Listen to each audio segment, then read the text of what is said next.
give us successful answers to this particular thing. It's in the interest of the people, it's in the interest of Ghana to hear from you where you have reached with the assurances you made to the people. So without wasting your time and the time of the public, I'll go first to the first question.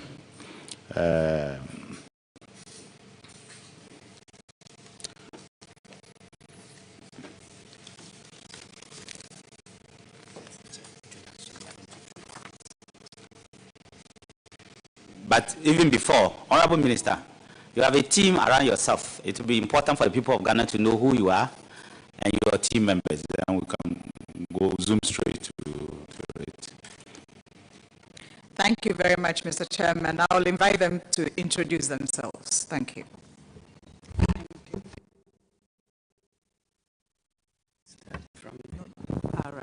Thank you, Honorable Chair. I'm Dr. Fisa Zakaria, the Chief Director of the Ministry of Fisheries and Aquaculture. Thank you, Honorable. My name is Eric Ma, Director for Produce and Agriculture. Good morning, Honorable Chair. My name is Reverend Solomon Otu, Finance Director, Ministry of Fisheries. Good morning, Chair. My name is Professor Bechi Esedu. I'm the Acting Deputy Executive Director, Technical Fisheries Commission. Ebo Mensa, Administrator, National Premix for Secretariat. Fred Kwesi and Chibuedu, Coordinator for Blue Economy Secretariat at the Ministry. Thank you.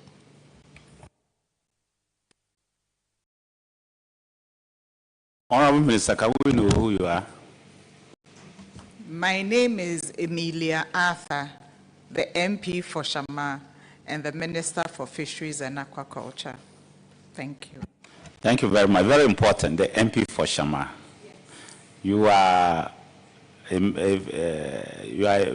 communities are fishing communities, is that right? Majority? Some fishing, majority farming, actually. Oh, really? Yes. About 10 fishing, 57 farming. Interesting. But Shama is a fishing community? Is a major fishing community. Shama is one of the situations where the constituency's name is Shama constituency.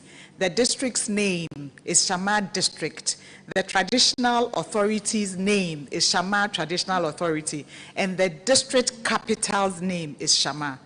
So often when people talk about Shama, sometimes they refer to that small space of the district capital, a big space of the Shama township that are fisher folks. Thank you. Interesting. That's everything is Shama.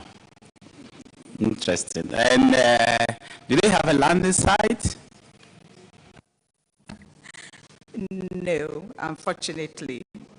Awuna Beach that fishes, Shama Apo that fishes, Shama Bentiri that fishes, Shama Abuesi, Kasuokan, Abuesi Main, Abuaze, all of them, there's no landing site. Sites. I hope that within the next 4 years, if the president allows you to be the minister, you would tackle that problem for them. Absolutely. No, don't bring that story here. Absolutely, it shall be tackled. Assurance. Mr. Chairman, for the records, the landing beaches were constructed under the auspices of the Ministry of Transport, with GPHA being the implementing agency. We did 2 in the western region, Dixcoff and Axim. And we did about 7 or so in the central region. We did Jamestown, we did Teshi, we did Osu. And then we did complementary projects in Keta. That's 12 in all, under the auspices of the Ministry of Transport. I don't know whether they have given that mandate to your ministry now. Mr. Chairman, I don't know if I have permission to comment on this. I mean, that's not why. Go ahead. Yes. Please. The situation clearly is that which both the Transport Ministry and the Fisheries and Aquaculture Ministry should have a working relationship on those landing sites. And so, yes, for the expertise in constructing landing sites, perhaps lies with GPHA. But every other thing that happens there deals with fisheries. And so when there is any problem in Elmina, in Jamestown Fishing Harbour that has been completed and not really operationalized, in Bosom Trisam Harbour, any problem, it is the fisheries minister they call, and they come and deal with us there. So there's an issue of construction and management, but that is being addressed. Cabinet has asked the Minister of Transport and I to address those issues. And if you take GPRTU as an example, it's government that constructs the terminals, but it's GPRTU that manages the terminals. So something went wrong that time and is being corrected now. Yeah, something went wrong that time and is being corrected now. Thank you. Honorable Minister, my view is very simple. Transport may have the resources, let them construct for you. If you don't have the resources, then you manage them. It will help. It's advice you are giving. We will take that into consideration. Thank you. Thank you very much. So on the 4th of November 2025, Honorable Duke William Allen Kwame Amwakwata Oforiata asked a question, but Ms. Koko is the one who was present on that day and asked you a very simple question. And it's, Mr. Speaker, I beg to ask the Minister for Fisheries and Aquaculture when the proposed Blue Gate Commission will be established and what legal Blue Economy Commission will be established and what legal or institutional framework will guide its operations. Column 16. Madam Minister. Column 46, rather. 46. Honorable Minister, you gave an assurance. You assured the House that the ministry is waiting for feedback on a request to the African Union Inter-African Bureau for Animal Resources to support the development of an implementation plan for the strategy. Where have you reached now? What's your assurance? Thank you very much, Mr. Chairman. The Ghana Blue Economy Strategy, a strategic framework for the sustainable development of Ghana's marine, coastal, and inland aquatic resources, was approved by Cabinet in December 2025. Alongside the strategy, Cabinet also approved a detailed implementation plan to guide its execution and a communication strategy to ensure nationwide awareness and effective stakeholder engagement. We are happy to announce to Parliament that a 10-year action plan to operationalize the strategy has also been developed with support from the African Union Inter-African Bureau for Animal Resources, AUIBAR, with activities prioritized across short, medium, and long-term time zones. In this year, 2026, work is underway to develop the Ghana National Blue Economy Policy, which will serve as the overarching framework for integrated sectoral planning and the sustainable management of marine and aquatic resources. In addition, a legislative framework will be prepared for submission to Parliament. Once enacted, this framework will provide the Blue Economy Commission with a clear statutory mandate and a strong institutional foundation for coordinating and advancing Ghana's blue economy agenda. Thank you. So, Honorable Minister, in short, the Blue Economy Commission has been established? No, it cannot be established without a legal framework. What we have done is, since we got Cabinet's approval of the strategy, we are working internally to develop the policy based on the strategy, and then we'll do the bill and bring it to Parliament for approval. Then the commission can be established. In the meantime, we have a Blue Economy Secretariat, so to speak, within the ministry that is supervising all this work that I have described. Thank you. Yes, honorable colleagues, you heard her, you heard the question, and you heard the answer. If there are follow-up questions, please.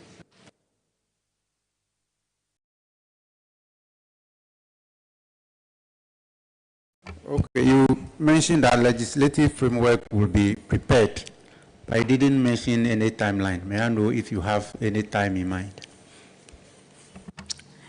We are hoping that by last quarter of this year, we would have all that in place, and hopefully Parliament would even have passed the bill for us if we bring it. So we are looking at by last quarter of this year, early enough for us to enter into the 2027 budget. Thank you. Yes. Thank you, Chair. Honorable Minister, you mentioned some of the activities that you have prioritized in the mid-term, short-term, and long-term. Can you take us through some of the short-term, mid-term, and long-term activities? Thank you. Thank you very much. So the Blue Economy Strategy rests on 6 pillars: Blue Health, Blue Finance, Blue Equity, Blue Knowledge, Safety and Security, and Blue Finance. And so in the short term, we are looking at setting up the institution, the Blue Economic Commission itself, just like we have the Fisheries Commission. And that will mean the law, the policy, as I have said, the law, as I have said, the secretariat, the office, the staff, the funding, all of those things. However, even within the short term, there are different sectors, as I have often said or indicated, and as you are well aware, Blue Economy spans a number of sectors. So there are already some activities within the different sector prioritized areas that are taking place. Within the fisheries sector, for example, there's the marine protected area, which is part of marine spatial planning, which is happening already, and the first ever marine protected area will be declared hopefully next month in the Ahanta West district. So, and then in the long term, medium term, we are looking at financing, because there's a lot of blue economy financing out there, but we must understand it well and know how to plug in. It's important to also note that a key aspect of blue economy is tourism.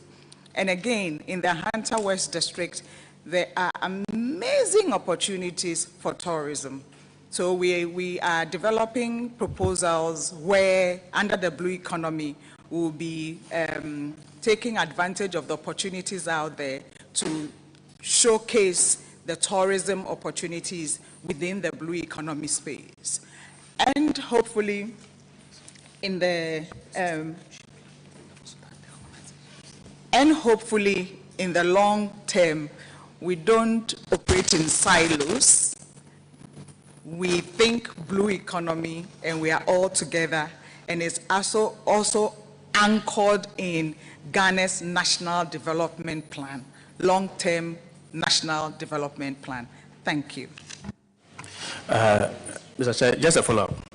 Thank you so much. I appreciate your deep level of understanding with issues and the clarity with which you are offering the explanations. You mentioned that in the long term, you are looking at financing, but I strongly believe that in all strategies, in all programs, financing is key. And that could be part of the short-term plan that will engineer the medium to long-term implementation of the strategy. So I don't know if you can look at it at the beginning of the project, because that will guarantee the sustainability of it. Because when the financing is not secured, when strategies around securing financing is not done, how are you going to ensure the sustainability and implementation of the medium and long-term strategies?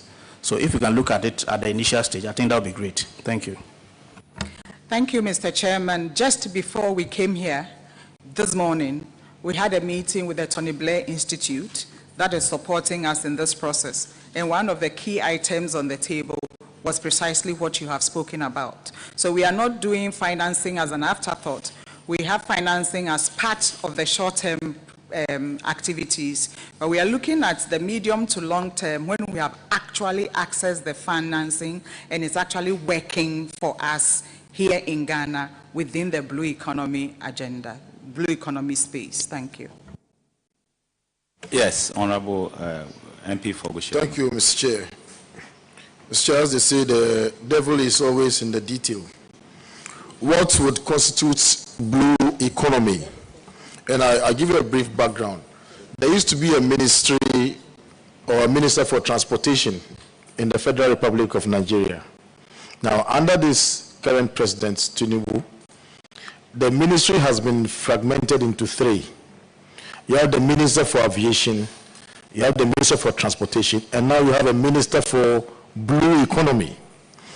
And that Minister for Blue Economy superintends matters such as maritime authority and so on and so forth. Now, what would be the scope of the mandates of this Blue Economy Commission? Are you going to take over some aspect of, maritime authorities work, or are just going to be fisheries? And if it's going to be limited to fisheries matters, then why don't we just stay with Fisheries Commission?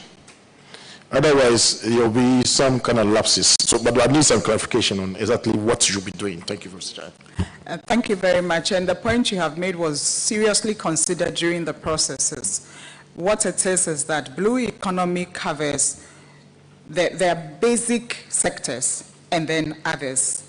But the basic sectors are fisheries. So we are talking about all actors that play in our water space. In some countries, they only focus on marine for blue economy. We expanded it to cover all water bodies. So it's marine for coastal, is inland for the riverine spaces, and we even considered beyond Ghana, because if you take one of the major water body we have in Ghana is the Volta River Authority. And if you have been paying attention to His Excellency's 24-hour economy program, the Volta River Corridor is a major pillar in the transformation that we are seeking to bring about through the 24-hour economy as part of resetting the economy of Ghana. Now, because of our relationship with that water that stretches up to Burkina and other countries, we even took into consideration their blue economy spaces and what they have developed there. So coming back precisely to your question, I'd like to take a little time, Mr. Chairman, to walk through the processes. The blue economy, when we say blue economy, it covers, like I said earlier on, some basic sectors. One is fisheries, all sectors that have relationship with the water bodies. So fisheries, Ministry of Environment, Lands and Natural Resources, tourism, energy, transport. These are the core.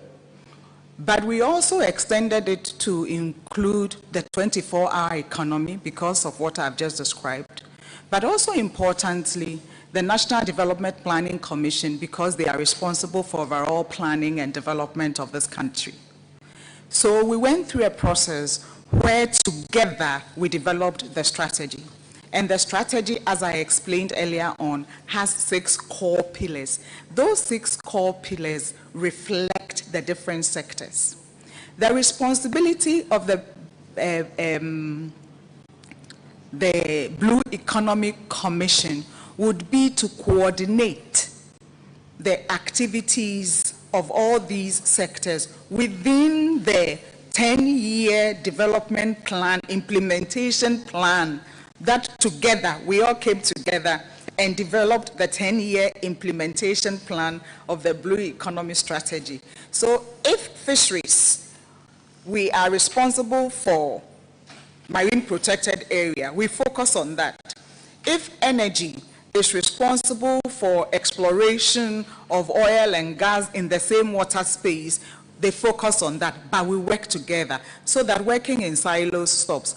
This Blue Economy Commission is not going to take over the work that any sector does already. Now, in terms, maybe, Mr. Chairman, if I have further permission, maybe if I describe the institutional arrangement around it, you may better appreciate it.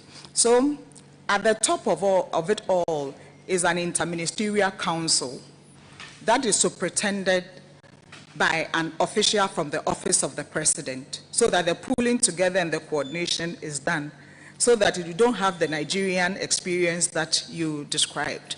And then there's a board of the commission, and then there's the commission secretariat and the staff and what have you. And there's also, very importantly, what we are calling the Blue Economy Forum that will be meeting annually like a general assembly to check how we are performing, whether we are doing what we are supposed to do, and what have you. I hope this explanation resolves the confusion in your mind. Thank you. Thank you, Mr. Chair. So, Mr. Chair, the stakeholder engagements that you had, did you have GMA at the table? You had GMA at the table? And so we had, at the sector level, all the ministers. At the technical, intersectoral technical level, we had all the agencies. We had GMA. In fact, the GMA boss, Kamal Dean, was part of the core people who crafted the strategy. Very well. So I'll be keenly waiting to see the drafts of the legislation. So I see the objects of this blue economy and then the functions of the blue economy. It's very important that we see the draft, and I'm a member of the Constitutional and Legal, Constitutional Affairs Committee, so that we will take a look at exactly, because we have experiences that when we were even going to amend the Ghana Shippers Authority Act, people were pulling mandates and pulling ranks from different places. Even Maritime Authority was taking some, and so on and so forth. So it will be interesting to see how you do it. But I need some education on this Volta River and then 24-hour economy. What is that? Can you explain to me what that means? I definitely do not speak for the 24-hour economy secretariat, but as a member of government, what I have heard and what I know is what I'm about to say to you. The 24-hour economy program is an economic transformation program for this country. They have many different aspects that they are working on. But one key important component is what is termed as the Volta River the Volta Economic Corridor program. And that is seeking to use and utilize the over 8,500 kilometer stretch of water body that we have in that river. We often talk about Ghana's coastline is only 550 kilometers. The Volta River is a giant asleep. And beyond the Volta River is the whole Afram Plains area that is available for food production, for industrial production, for just changing our lives. And that is what the Volta Economic Corridor is about as part of His Excellency's 24-hour economy program. Thank you. Madam, I can appreciate what you are trying to do, but it does not sync well with the people or with the members here. So they are asking whether I do understand. But you know that the blue economy, the core sectors of any blue economy in the world would include aquaculture. It would include coastal tourism. It would include maritime transport. That's what you are trying to say. About the Volta River. That's the maritime transport sector is the what you are trying to say. It would include port infrastructure, and also it will include renewable energy. So for me, it's a very important thing you are trying to do. If you put the secretariat and they can go through all this, it will help us a lot. Particularly for me, maritime transport. I keep always asking myself why we cannot have transport between, just like what other countries do, between Accra and Takrady, or even from Akosombo to Bupe, using the water lake for bulk transport to save our roads. So it's important that if we can do that. Bupe is in the north, it's important. Yes, so please, the reason he's asking is that he's a middle past deputy minister for transport. So he's linking the two and finding out how you will get the blue transport to take up some of these things to do.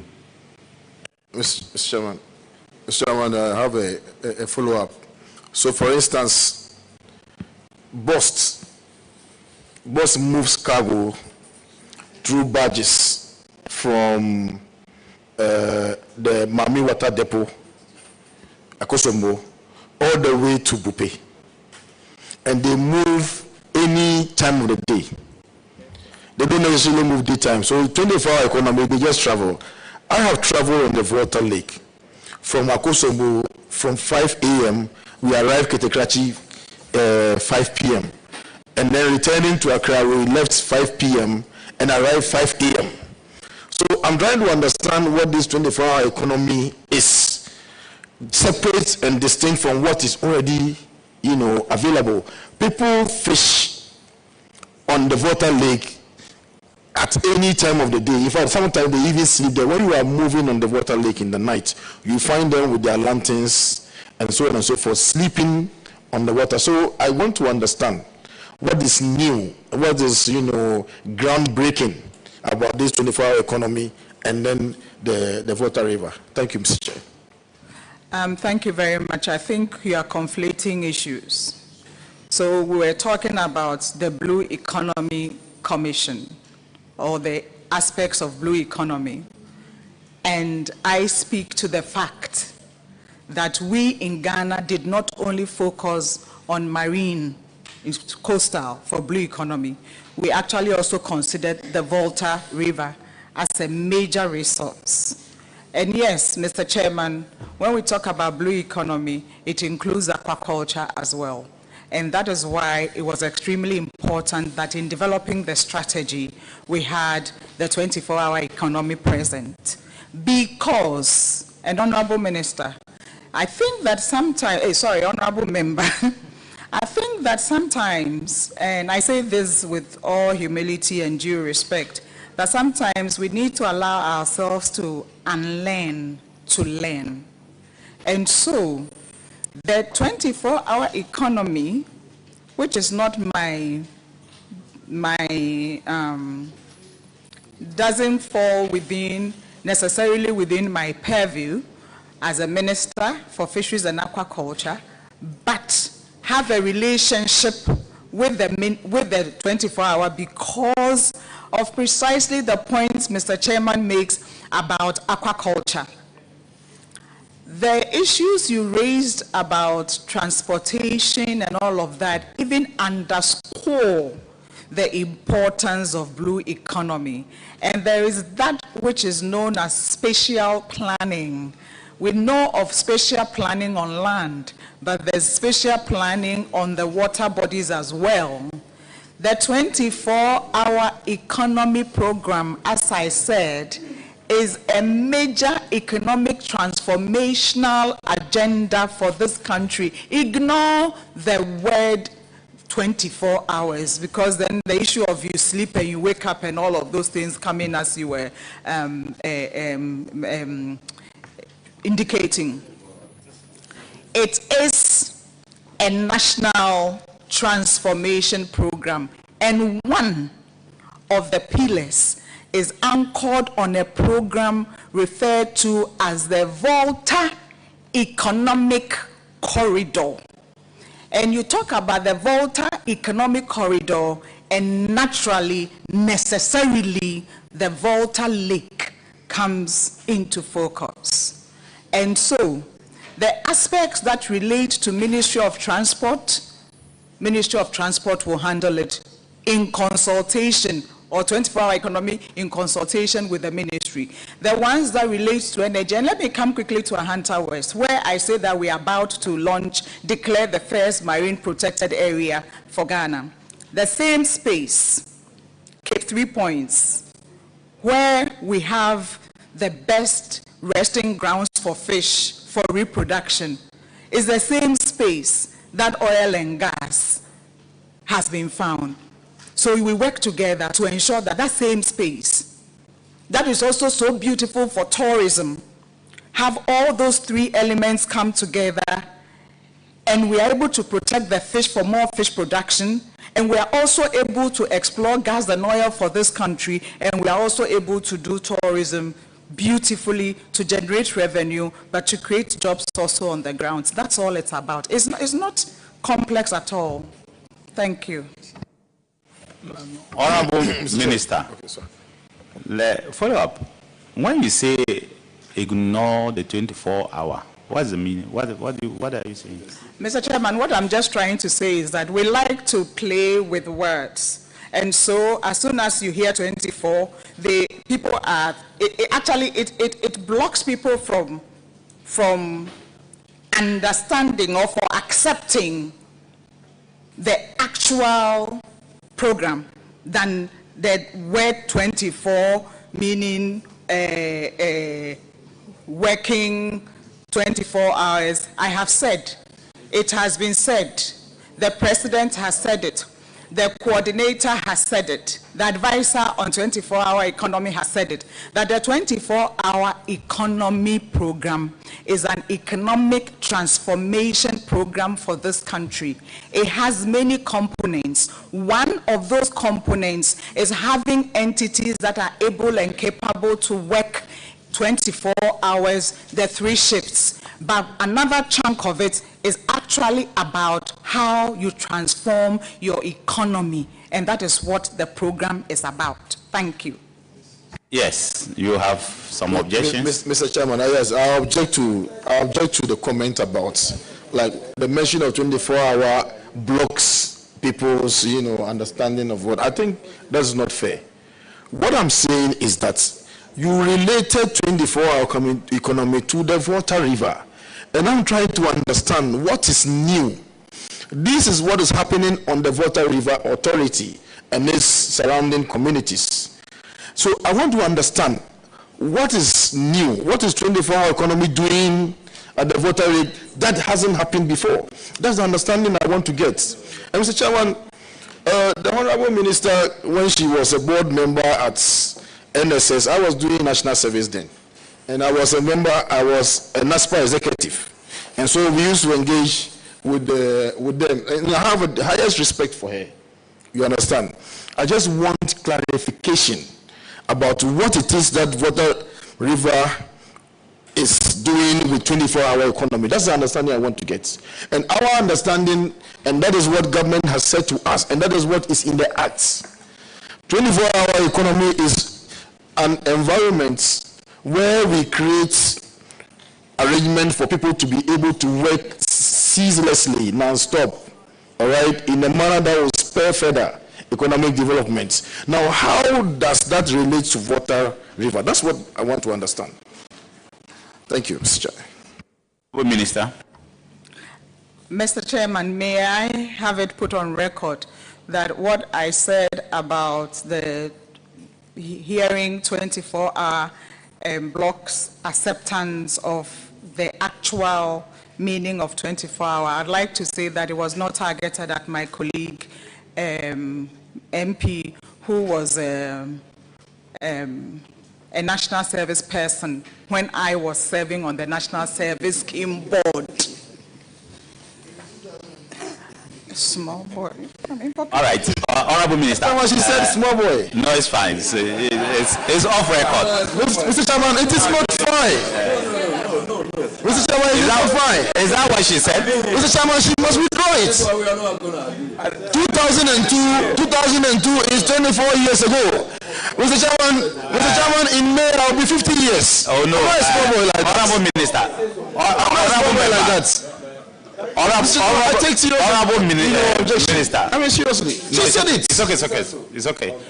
Honorable Minister, if you really use that word, please withdraw it immediately. Mr. Chairman, it was said in jest. I withdraw. He says he'll be 50 in May. I'll be 60 this year. Honorable Minister. Honorable Minister. You have Honorable Minister. Did I just hear Honorable Jerry say I don't respect? Did I just hear Honorable Jerry say I don't respect? What is disrespectful about this? So I said, when I was asked to withdraw, I said it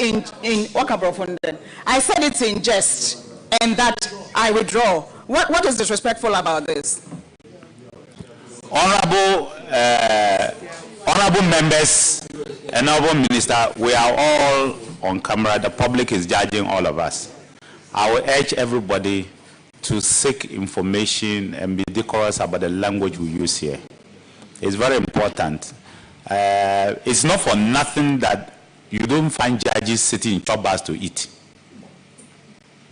Because of the way, apart from the security aspect, it's also the way the judges are held in high esteem. All honorable members here are equivalent of high court judges. Court of Appeal, rather. All honorable members here. That is the equivalence that this country has placed all of us.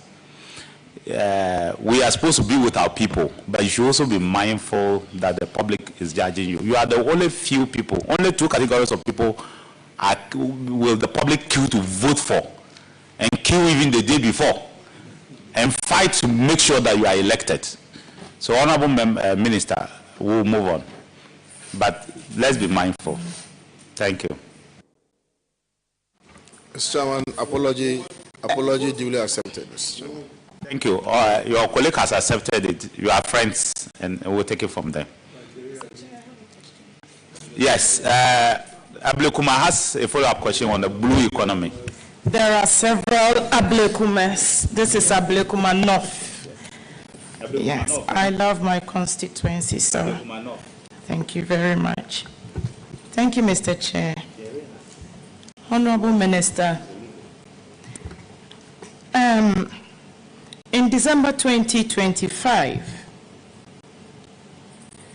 you rightly said that Cabinet approved a detailed implementation plan to guide execution, etc. Locally, a 10-year action plan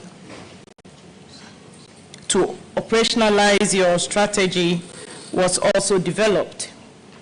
However, I'd like to know from you, Honorable Minister, when you intend to lay before Parliament the legislative framework being prepared, enabled to augment and coordinate your activities and also advance the Ghana's blue economy agenda.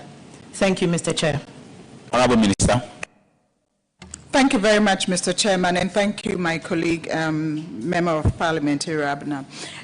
I said a while ago that our target is to have the framework, policy and framework all done by last quarter of this year, in time for us to make it for the budgetary processes. The approval came late, so we couldn't enter into the 2026 budget. Hopefully, if we work well, by budget processes starts in third quarter rather. So we'll work towards third quarter so that we can make it for the budget. Thank you. Thank you, Honorable Minister. Thank you, Mr. Chair.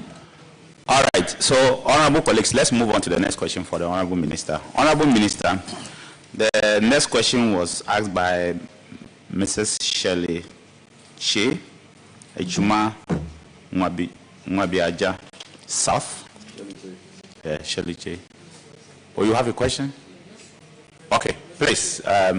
Honorable Minister, we'll take you back to the first question.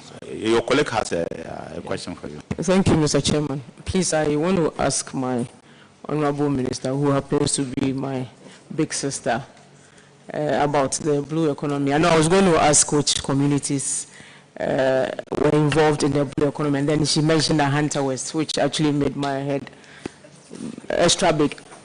So apart from a Hunter West, can we have the other communities that are involved in this blue economy as well? And then I also wanted to thank her for promoting a Hunter for me. Like we said, we have good potential in tourism, and then she's done that for me. So please, thank you very much.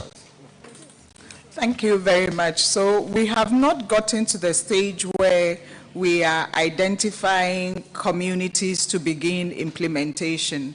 But Ahanta West naturally comes up for discussion just because that is where we are declaring the first marine protected area. And that is where, if you like, is like a microcosm of all of Ghana in terms of tourism. In one small space, the beaches are so clean, so blue. You have the fort, you have I don't know, lighthouse, you have a forest, you have, so Ahanta West is just a beautiful place that you see all of the elements of blue economy come to play at in one small space. So that is why we mention Ahanta West. And I think the other place that also has similar characteristics as Ahanta West is Keta area, the Keta Lagoon area. So certainly we will do those things when we get the river and the Volta. Actually, the Volta Basin, that whole stretch also is an area that we'll be working on, but we haven't gotten to where we identify specific communities for specific activities. Thank you.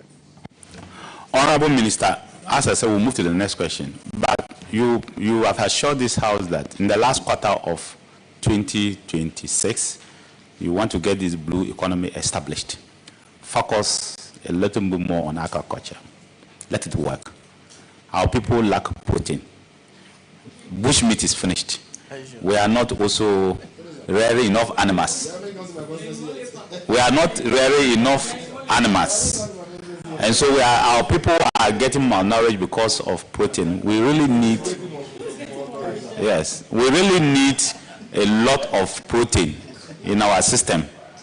If our people focus on eating less carbohydrates, they will not be sick. A pack dog meat. It's the head. You promise dog meat factory in Boga. Is that a good promise? Well, the point I'm just making is that if Ghanaians focus more on eating protein and veggies and maybe fats, we'll be less sick. So help us. Okay. Thank you very much. So we'll go to the next question.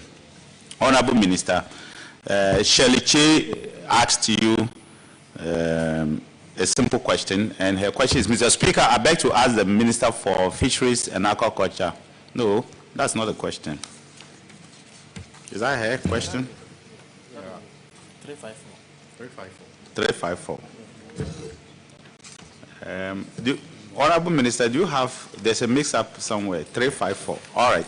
I beg to ask, Mr. Speaker, I beg to ask the Minister for Fisheries and Aquaculture when the contracts awarded for the completion of the outstanding works could be indicated when the contracts are expected to be completed.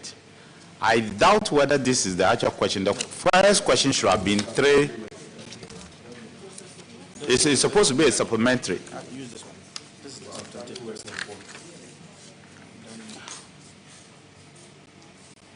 The supplementary is also, the first question the minister asks is, Mr. Speaker, I asked the Minister for Fisheries and Aquaculture when Anumabo Fisheries College will be fully operationalized and what academic programs will be introduced for the first cohort in the 2025-2026 academic year. Column 59. Honorable Minister, you did assure this House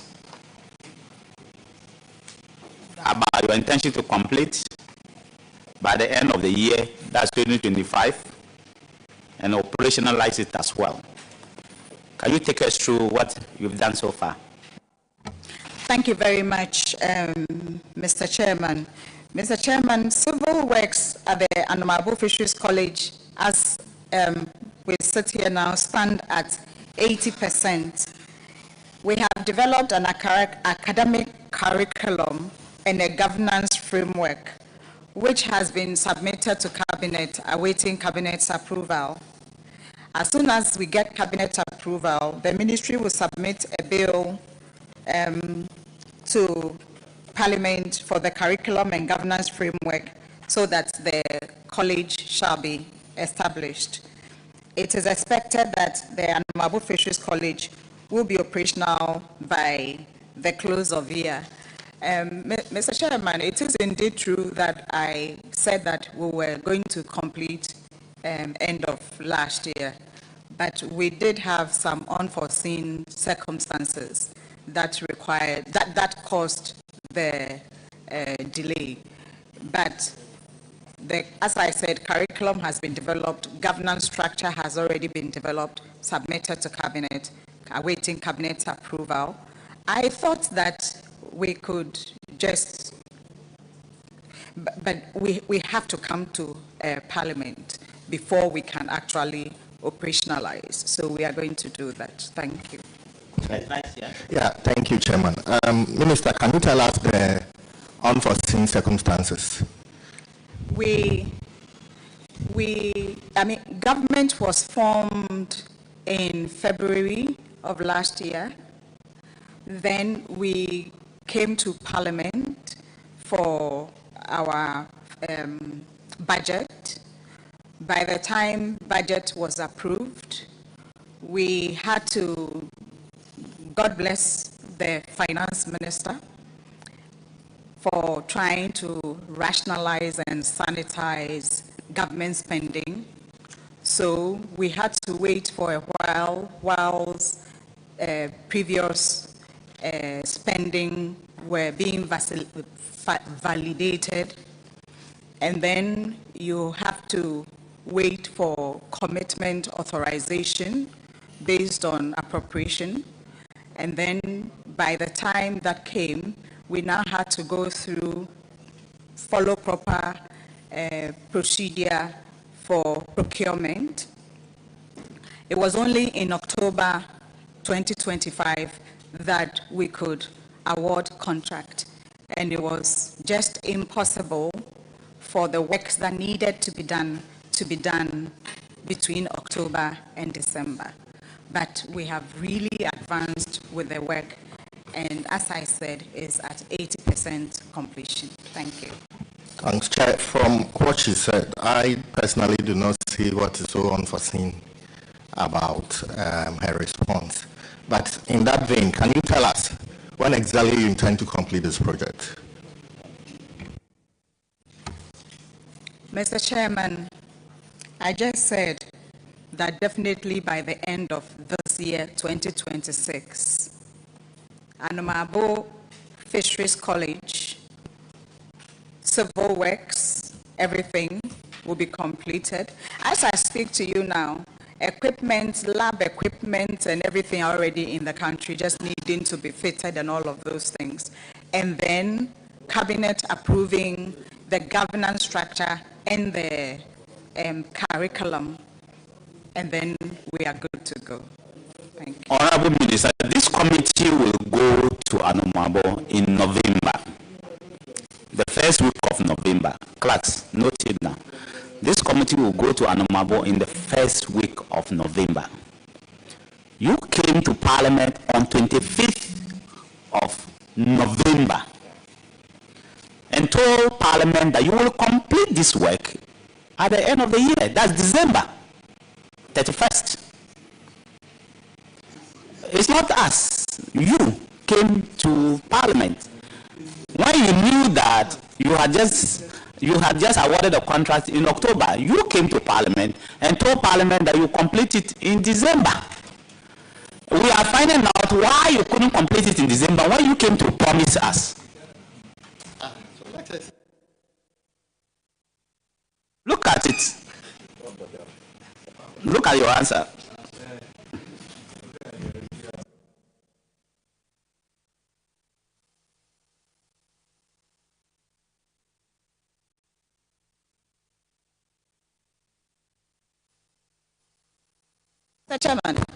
Mr. Chairman, I said, this is 4th November 2025. My response is, thank you very much for the question. Our intention was to have completed by the end of this year and then operationalized as well. However, from every intent and purposes, it looks like it is likely to be the first quarter of 2026 when the remaining works will be completed and the place will be operationalized fully. Thank you very much. That's what I said. So you did not promise, you didn't promise, can I finish? You didn't promise Parliament that you finish it at the end of, so that the public will disabuse their mind, because we started on that premise.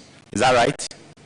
Mr. Chairman, the notes I have here that came from Parliament says that I said we will finish, it's likely that we had intended to finish end of last year, but from all intents and purposes, it looks like we'll finish this month. At the end of this month, yes, 2 weeks to go, yes. And you are unable to finish 2 weeks to go. You are pushed it to the end of the year. Yes, Mr. Chairman, we are unable to finish it in 2 weeks to go. Like I said, it is 80% completed in terms of the civil works and the fitting of the place and everything. As I speak to you now, the curriculum and the structure, governance structure, is with Cabinet now. The next Cabinet meeting, I believe, will consider it, hopefully. And then, end of this year, definitely, the place will be running as an institution. You received your resources for the completion of the structures? Yes. So you have, take note, she's received her resources, so there will not be unforeseen circumstances, right? Mr. Chairman, the unforeseen circumstances are referred to, and maybe... No, we understand that one. No, let me... I'm saying that, Honorable Minister, we understand that it's just because we were thinking that you had promised at the end of the year. So we understand your unforeseen circumstances. You started in October. There was no way you could have completed. You were hoping that by March you would complete. Now you've pushed it to the end of the year. We are asking whether you have received your funds to pay the contractor. You are sure you will finish. You say yes. We are also saying to you that we'll come there first week of November, a week before the budget is ready. So to come and inspect to be sure. Because we want that project to be on. You are promising. That's what we are asking. Yes. So you are welcome to visit first week in November. And I just wanted, Mr. Chairman, if you give me permission, that the unforeseen circumstances, and maybe the word unforeseen, the Honorable Member does not see that it fits the line of sentence that I used.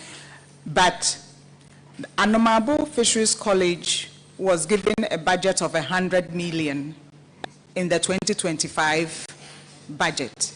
And that suffices, Mr. Chairman, for completion of the place.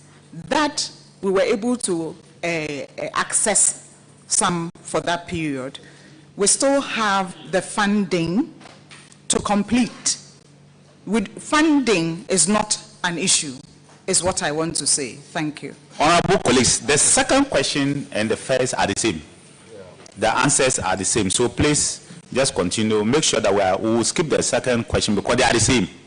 She's just asking when it will be done and she's answering that. So please box them together and then you can ask the minister the question so that we'll essentially go to her last question, which will be Rudolph Amwako Japa. So please, honorable colleagues, go ahead. Yes. Thank you, Chair. Honorable Minister, thank you for your answers. In an establishment of a higher learning institution of this nature, we have the hard and we have the soft sides. One of the soft sides is the accreditation. Do you have an accreditation for this college from GTEC? This is not, at this stage, envisioned to be a higher tertiary institution. Yeah, it was started, it was called that way. That's why I'm saying that we have the governance structure, we have the curriculum now before cabinet. Let me not preempt. Let's pass that. We'll come back to you with the actual program. We have been warned many times by many different people that we have engaged with that Anumabo started, the name started as Anumabo Fisheries College, so the college is still on, but we do not have another institution that prevents the actual players in that space from getting training or further training or education. So it might be a layered system, but it's too soon for me to be talking about it now. We'll come back to you, and whatever is agreed upon, whatever is approved, we will seek the appropriate accreditation or approvals before we start rolling. Thank you. Yes. I'm saying this because for an institution to have been built up to 80%, what it means is that the development of the various, because the curriculum is based on the type of institution you want to run. If I want to establish a basic school, certainly I'll develop a curriculum based on a basic school structure. Same for secondary or tertiary. So you made mention to us that you have developed the curriculum and it's currently with cabinet. What kind of curriculum and was based on which level? And all the relevant credential and accreditation are a very important aspect of it, because that will guarantee the type of certificate you issue out. So just take that into consideration and work at that. Thank you. Mr. Chairman, I just want to assure you that all those have been taken into consideration, and as I said, at the appropriate time, you will hear what it is and what approvals and accreditations and affiliations. Some are going to be affiliated to Somanya, what's it called? The University of Environment and Sustainable Development. Some are affiliated to University of Energy. Some are affiliated to University of Cape Coast. So at the appropriate time, you hear all that. But let me assure you that all those have been taken into consideration. Thank you. Members, anybody else? You have a question? Okay, go on. Thank you, Honorable Chair. Honorable Minister, you said we have the project now stand at 80% completion. What I want to find out is what was the level at the point you inherited the project? Thank you.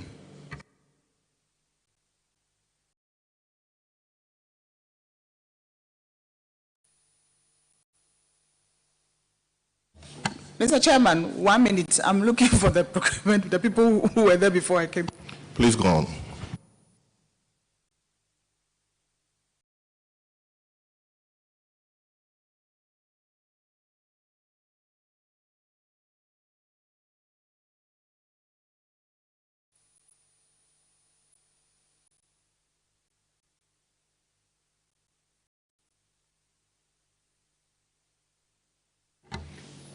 Mr. Chairman,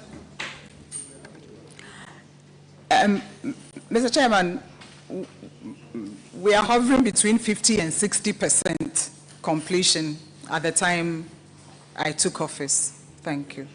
And remember, this project started as far back as 2013.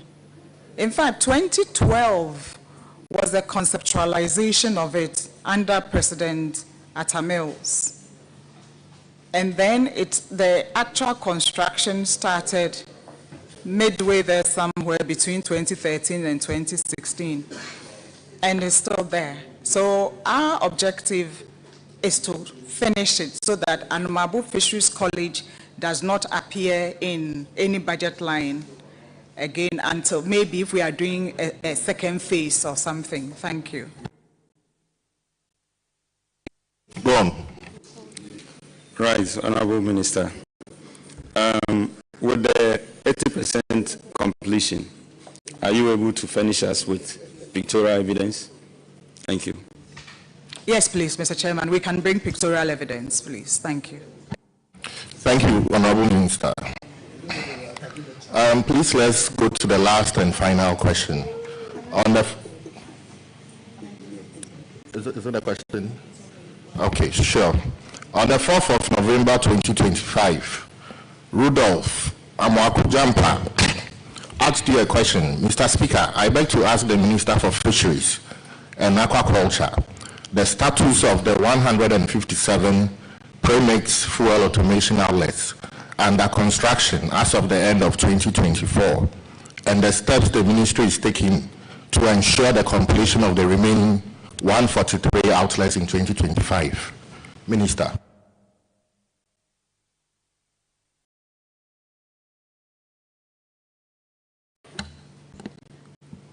Okay. So at the time when the question was asked, my answer was that we'll be completing all 300 sites in 2026. So an update for you where we are exactly now. So. Give us an update on where you are at the moment. Thank you. And if you can indeed complete them at the end of 2026. Thank you. So civil works for 157 sites are at various stages of completion. 129 sites are completed and equipped with digitally automated premix dispensers. 59 out of the 129 sites are currently operational, functioning. 70 out of the 129 sites are yet to be operational, in the sense that 22 tanks have been calibrated and ready for test run, and 48 yet to be calibrated and test run conducted. We are certain that we can actually finish off the remaining in 2026 if the contractor receives payment.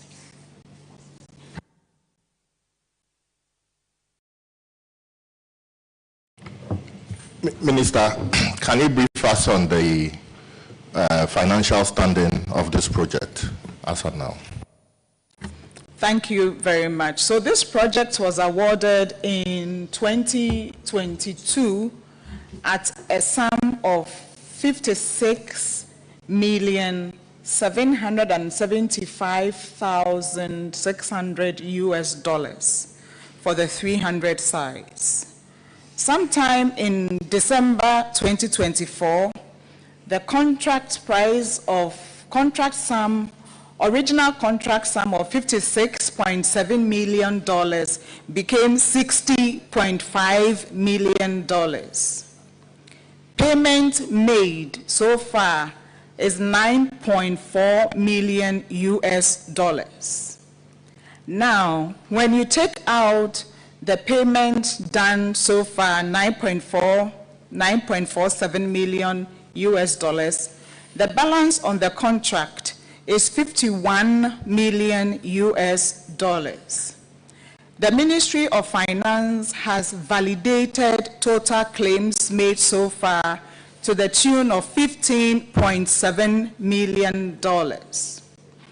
We entered into, so the outstanding commitment is $35.3 million. We entered into a negotiation and were able to get 30% discount, which knocks off $10.5 million. The new contract sum, as we sit here today, is $24.7 million US. Thank you. Yes, Honorable. Honorable Minister, thank you for the answer. Just want to find out, at what stage did you do a review of the contract? Because originally it was 56 million USD, and then progressed to $60 million US. At what stage did you do a review of the contract, please?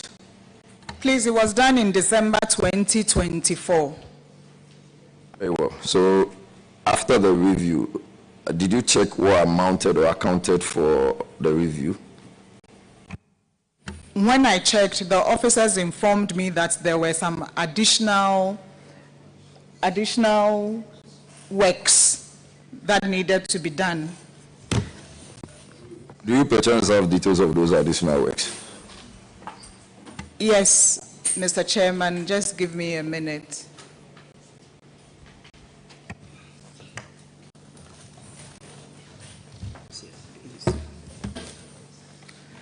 So, Mr. Chairman, the reason for revision was additional supervisory works arising from the inclusion of supplementary facilities and amenities aimed at enhancing security and improving the functionality of the facility. These include connection to the national electricity grid, provision of water storage tanks, office space, and installation of improved ventilation systems. Very well. So now Honourable Minister, now in your response, you've given us a caveat. Honourable Minister, please, if you can be with me here. You've given us a caveat that if the contractor is paid, was that part of the contractual obligation that the contractor has to be paid before she finishes the execution of the job? Not necessarily, but I'm telling you practicality, what the contractor is saying now. There's validated claims of $15.7 million that haven't been paid yet. And so we are on him to finish the project because it's extremely important. Recently, you might have heard of fire outbreak out of premix storage. This project helps in securing our people who handle premix. And so it's important. So we've been putting pressure on him to finish. But actually, there's another aspect. The other aspect is that this contract expired. So we are working on renewing. The renewal will be based on agreeing to these terms.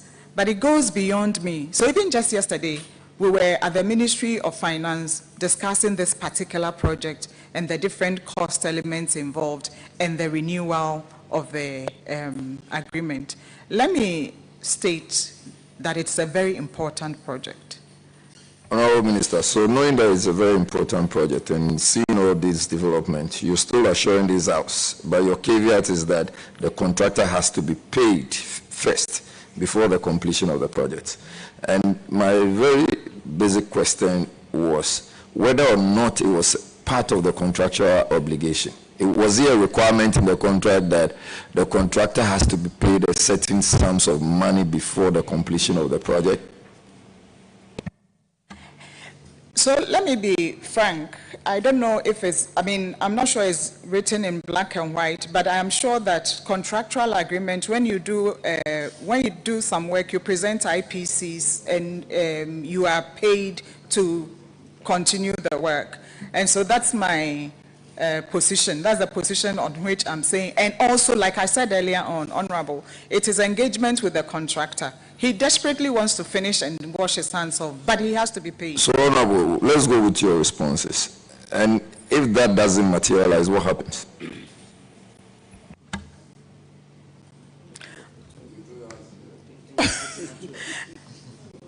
Mr. Chairman, as I have said, I will reiterate, the project is important. The contractor himself is committed to this. We are working to revise the contract. We are impressing upon the Minister of Finance so payment is made. I am just being hopeful that seeing the importance of this project and going back to the points that the chairman made earlier on about the importance of protein for us. Animal protein consumed in Ghana, 60% of animal protein comes from fish. And this is a very important part of fish production in this country. So I am hopeful, only hoping, that we won't get to the point where the projects would not be completed. Honourable Minister, this is what I've been looking for. Practical steps, not hoping. because the ministry we are dealing with is a very vital ministry. The response I keep getting from you is hope. I'm asking you to take practical steps respectfully to reach out to the minister so that the certificates that have not been dealt with, if it is $15 million, whatever amount, so that you can have the contractor back on site instead of respectfully just hoping. So let's take practical steps. That's just my submission on this matter. Mr. Chairman, I just said a while ago that just yesterday we were in a meeting with the Minister of Finance on this particular, no. It was not just about revision. Just yesterday, we were in a meeting with the Minister of Finance over this particular issue. And I can show you a presentation on our asks. Our ask one was that the contractor be paid the validation claims. We can bring the laptop, the presentation. No, there's no dispute about it. I mean, if that's exactly what you did, it's fine. I'm a practical person. Very well, extremely thank practical. you. Thank you very much. Honorable colleagues, any other question? Yes.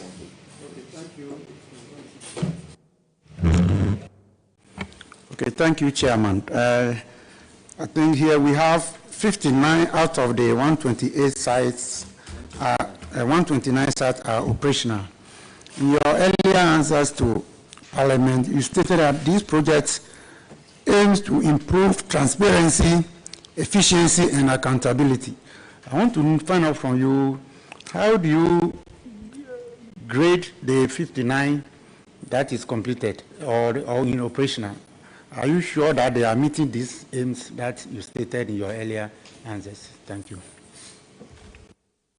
Yes, Mr. Chairman. So we had an instance where a particular LBC, and they may provide me the name shortly, where premise will go and they will say it's finished, people don't get some.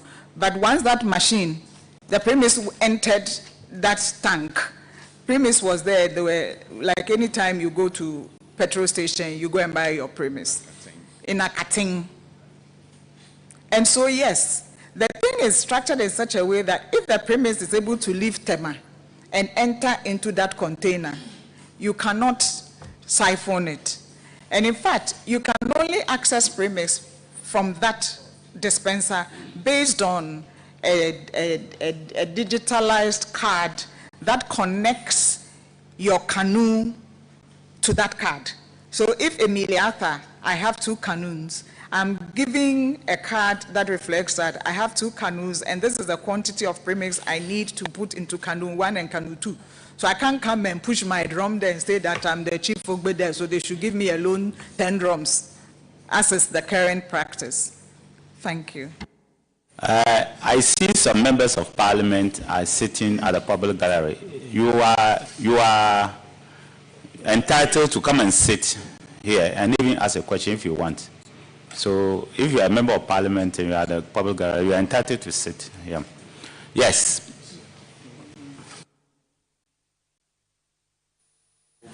Oh, okay. Honorable Chairman, thank you. Honorable Minister, I have, but before I go to my question, I just want to say that women like me in politics look up to people like you, or women like you. You are doing a great job, and so keep it up, and hopefully we will also get there one day. However, I have a public interest question, and I thank Mr. Chairman for giving me the opportunity to ask. Honorable Minister, our fisher folks across the country want you to share with them some of the ministry's current interventions in the fisheries sector for a long-term sustainability while improving their income levels. Thank you, Honorable Chairman. Yes, Honorable Minister, did you hear her question? Please, I did. Thank you very much. So in the fishery sector, as you know, Ghana's fishery sector has 3 main subsectors. You have the marine sector, that's the coastal, you have inland, and then you have aquaculture. In terms of marine, we are working, actually what I'm going to say covers all 3. One of the major issues we have in this country is how non-formal business people are not covered in terms of pensions and insurance. So we are actually in the process of designing a hybrid pension and insurance scheme between SNIT and SIC for all our fisher folks, all our fish processors, and all our fish farmers. In terms of fish production, which is a major problem for us, fish production, the demand for fish is about 1.2 million metric tons annually. We are only able to produce about 650,000 metric tons annually. So give or take, there's a deficit of 700,000 metric tons of fish, and that shows in the importation of fish that really eats foreign exchange. So we are working to close that gap, one, from marine, from interventions, measurements, management measures. One is the creation of the marine protected area so that we'll leave the fish to breed and have many more babies. When one female fish gives birth to fishes, so to speak, one female fish, one delivery is between 50,000 to 100,000 fish babies, fingerlings. But we don't allow them to stay there and grow. We need to let them be there and give birth so that we get more fish. So we are doing that. The other thing is about fishing inputs. Fortunately, in the 2026 budget, we were allowed space for some fishing inputs. This would be outboard motors, this would be basins for the women, this would be fishing gear, that is the nets. This will be ovens, especially for inland fisheries. Unfortunately for us in this country, when it comes to fisheries, we have concentrated more on marine fisheries than inland fisheries. So we are paying some attention to inland fisheries as well. They are still using, in some instances, the old oven for smoking fish. That has major health impacts on the women themselves and also the consumers. But as I said, we are trying to also close the fish production deficit gap by going into aquaculture, supporting youth and women to take up aquaculture, and also playing our regulatory role. There are many big private aquaculture operators in this country that are doing their own things, but we stepped into that space to regulate. And for artisanal fishers who provide about 70 to 80% of the fish we eat, the new law that Parliament graciously passed really protects them by extending the inshore exclusion zone to 12 nautical miles so that the industrial and semi-industrial fleet will play beyond that nautical mile so that our artisanal fishers, small canoe owners fishers, can fish freely without competition. So these are some of the many things that we are doing in the fisheries sector. Thank you. Honorable Tampoli. Thank you, Mr. Chair. Another public interest question, Mr. Chair. Mr. Chairman, the government imposed full levies on MGO local.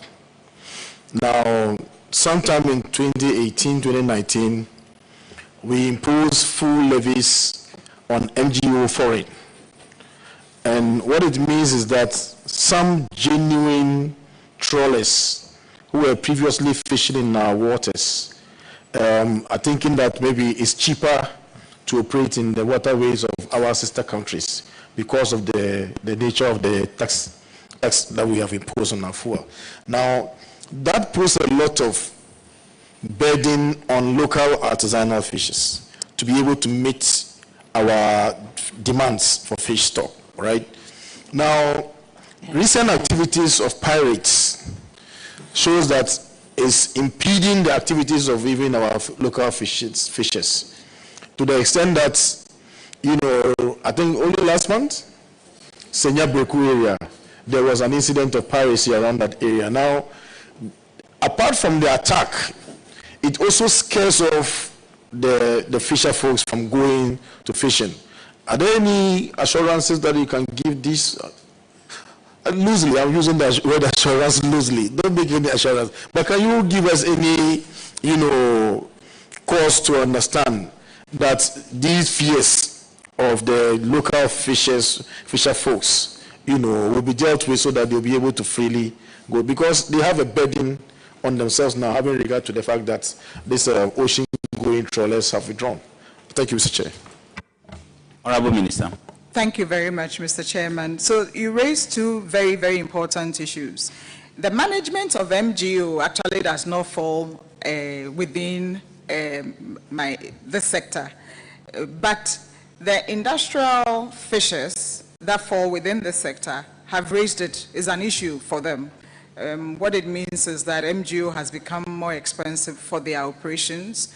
What it also means that somewhere up there, they meet other guys up there who are giving, bunkering, yes, I didn't want to use that term, yes, doing that. And in the process, Ghana is losing out because they buy a lot of oil, but now it's going elsewhere instead of it coming here. But so this is an issue that in the interest of the industrial fishers, and mind you, the industrial fishing sector brings us about $400 million a year through tuna and other fish catches. So it's a very important subsector in the fishing sector. So it's an issue that we have raised with the Minister of Finance. It's also because there were abuses. There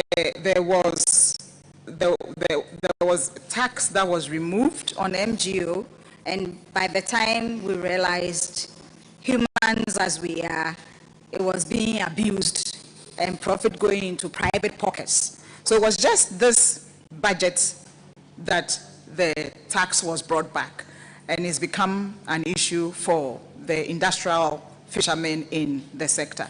The other thing is the piracy. I'd like to use this means to assure our fishermen and the general public that a lot of work is going on around this piracy issue. That as Mr. Chair, some border on national security issues, so can't be said in public. But just to assure people that a lot is happening to protect our fishermen so that they can go to sea and come back safely. So one of the things we are doing in the sector, for example, is to license canoes. The law enjoins us to license all fishing fleet. We have done that successfully for industrial and semi-industrial. It's never been able to be done for artisanal, but we are going to start that process with them.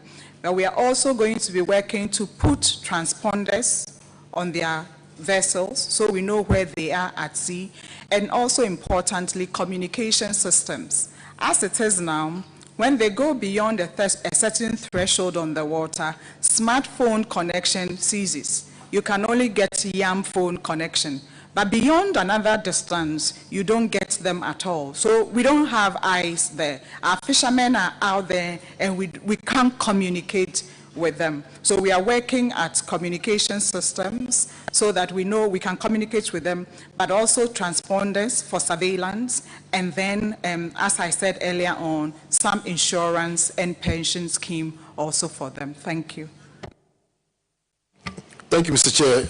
Just for the records, Mr. Chairman, I support the full imposition of the levies, because as Chief Executive of the National Petroleum Authority, I recall that at some point we were recording volumes of over 200 million liters.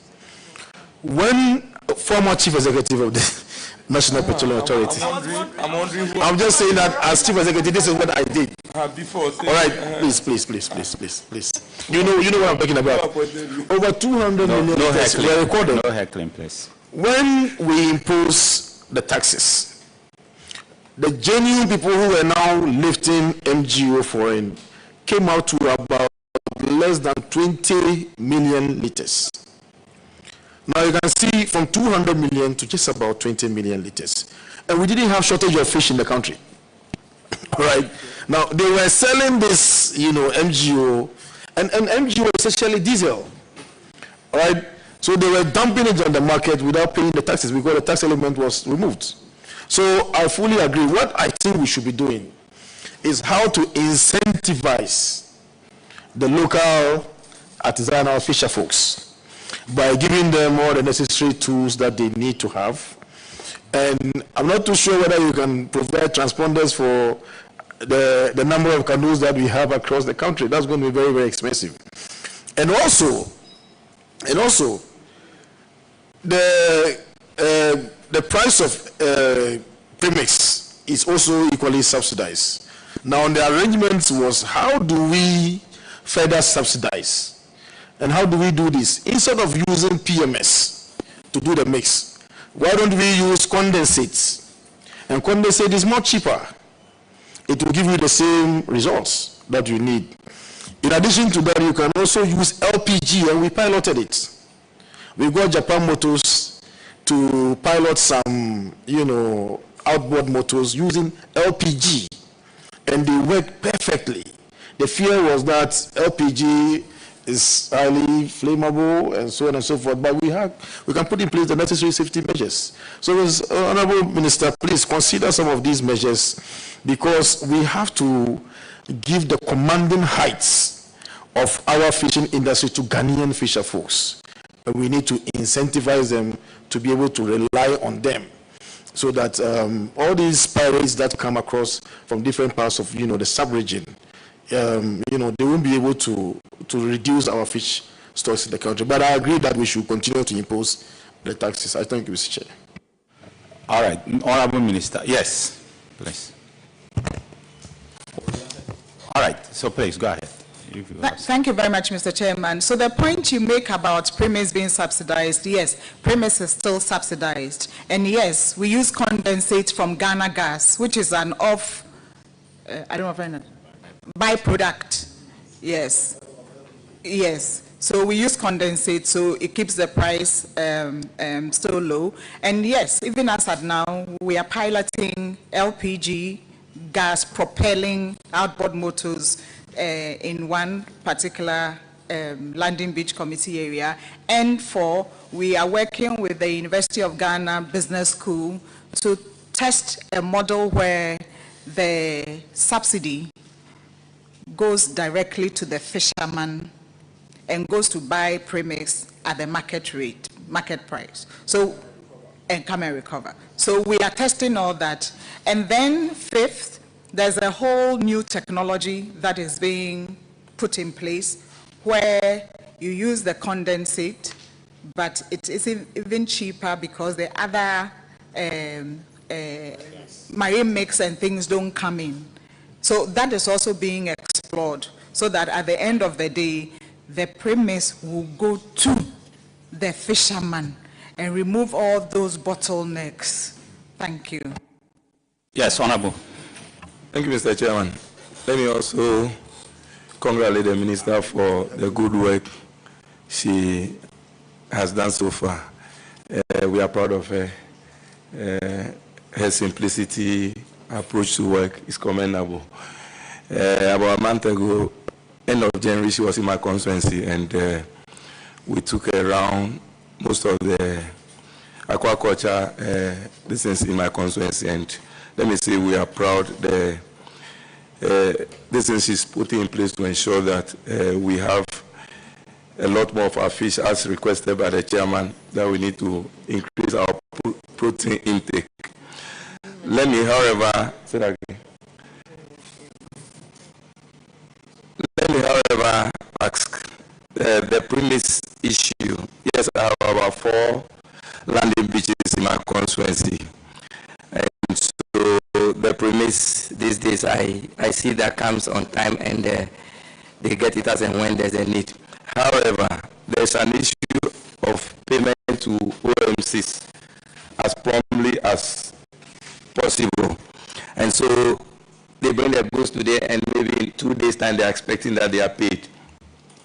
In this situation where we have the automated premise fuel dispensers, how will the prompt payment be impacted by this? Because these are not individuals who have cash, who buy the premise, keep as long as people are coming to buy till they are able to sell and then pay back. So when this automation is done fully, would we wait till they dispense all this thing in a month before they can pay the OMCs, or what measures are going to be put in place to get this through. Honorable Minister. Thank you very much, Mr. Chairman. The essence of the premise automation is to, when fully activated, there is an inbuilt payment platform. So the payments will be done not manually anymore, and a sharing mechanism so that whatever belongs to the OMC goes to the OMC. What belongs to the landing beach committees, you know that because it's subsidized, when you sell, there is some surplus. The surplus, 47% goes to the landing beach committee for paying security, for paying pump attendant, what have you. 53% goes into a community fund. So the system should be set in such a way that as soon as payments are done, hits the electronic platform, is shared, distributed amongst the different actors, and that problem will be addressed. Thank you. So, Honorable Minister, thank you very much. Honorable Minister, thank you. But there are one or two questions I just want to ask you before we discharge you. You have talked about the 157 premix automation outlets so far, but your assurance had to do with the entire 300 automation outlets. So the 143, are you still assuring this House that they would also be completed by the end of the year?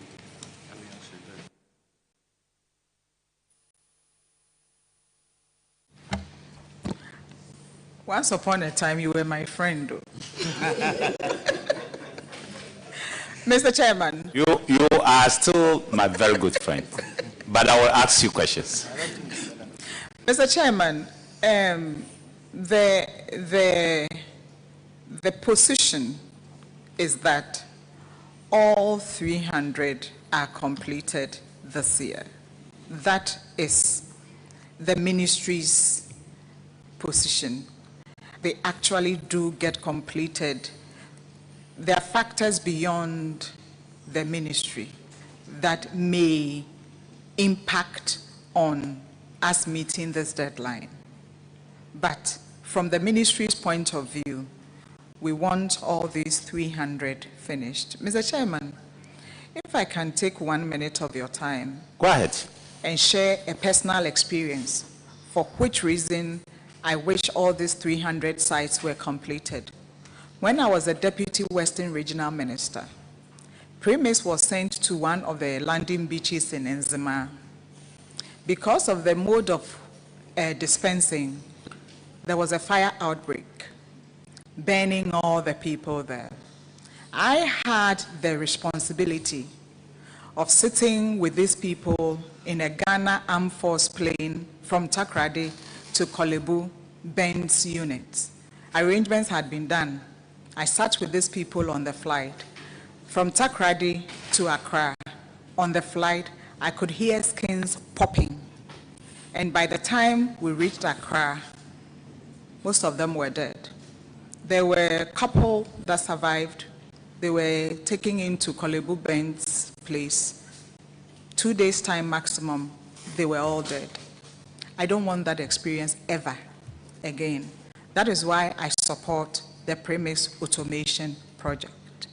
And it is our hope, again, hope, that we'll be able to finish all the 300 within this year. Thank you. It's a sad story. Maybe our soul is in peace, but we'll still have to ask the questions. Do you have a budget for the 148? In the 2026 budget, do you really have a budget? The issue with this contract was that it did not pass through the ministry's budgeting processes. So I didn't come to meet a budget line, and I think we put it in the 2026 budget. Was it? No, because of the situation. And then the Ministry of Finance was doing the validation exercise. So no, there is no budget. But just like many of the other claims and certificates that the Minister of Finance inherited and went through validation and is making payments. This also assumed the same. Honorable Minister, let me understand something. All these 300, was it packaged as one contract, and was it all awarded? Yes, Mr. Chairman. So all of them were packaged as one single contract, they were awarded. So your hope is that if the validation of their claims is true and they do, the contractor can be talked on to roll. Were they all of them given to one contractor? Yes, please. So there was a consulting group and then the construction group. When was that, the contract? 2022. 2022? Yes, Mr. Chairman. All right. And you are saying that from 2022, they were doing 157, but they are not yet done now. Yes, Mr. Chairman. Was it a GOG funded project, or it was a loan or something? Mr. Chairman, What is the source of funding? Mr. Chairman, I don't have those details. Please. Confer with your people. It's very important.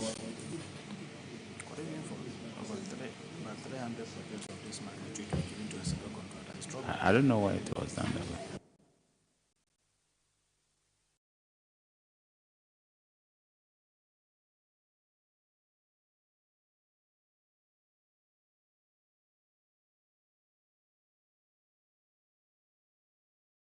Honorable Minister, we are waiting for you. What's the source of funding for the project? That's what I'm asking. It's GOG, Mr. Chairman. GOG? Yes, Mr. Chairman. Will you consider offloading the other 148 to a different contractor if this is not, the first contractor is not finishing the work in time? Mr. Chairman, as I said, this is reached a point where it goes beyond me. So I'm actually taking it to a higher level for consideration. But yes, why not? When I was also talking about the negotiation, so when I took office, we looked at it and we entered into a renegotiation where we were able to get a 10% discount, 30% discount on the outstanding, which saves us about 10.5 million US dollars. What we were also able to negotiate was 5 years repayment plan.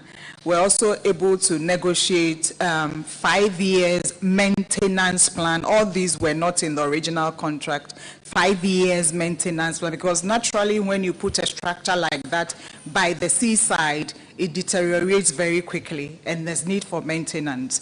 And we also negotiated the digital payment platform at no cost to government. So I'm taking this thing to a higher level for advice and direction.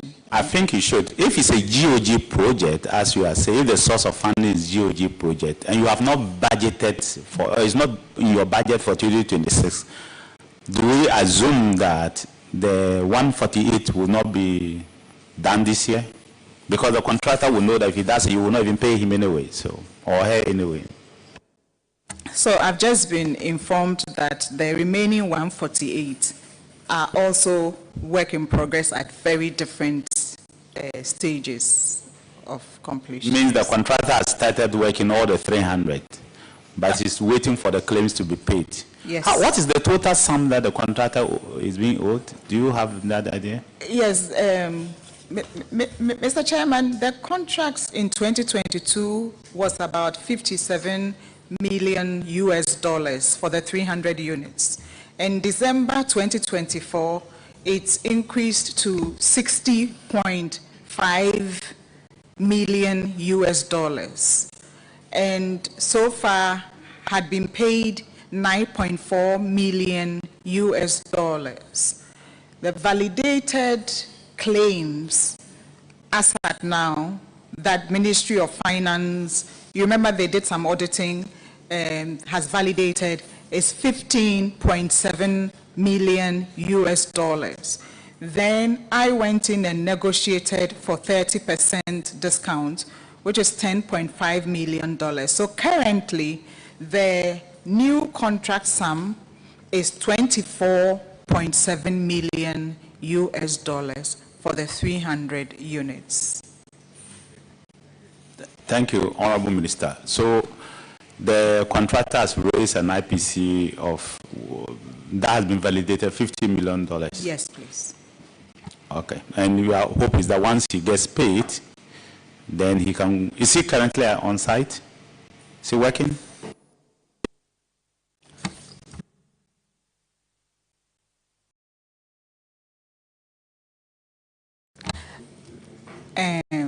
One says yes, one says no. So yes plus no is equal to no.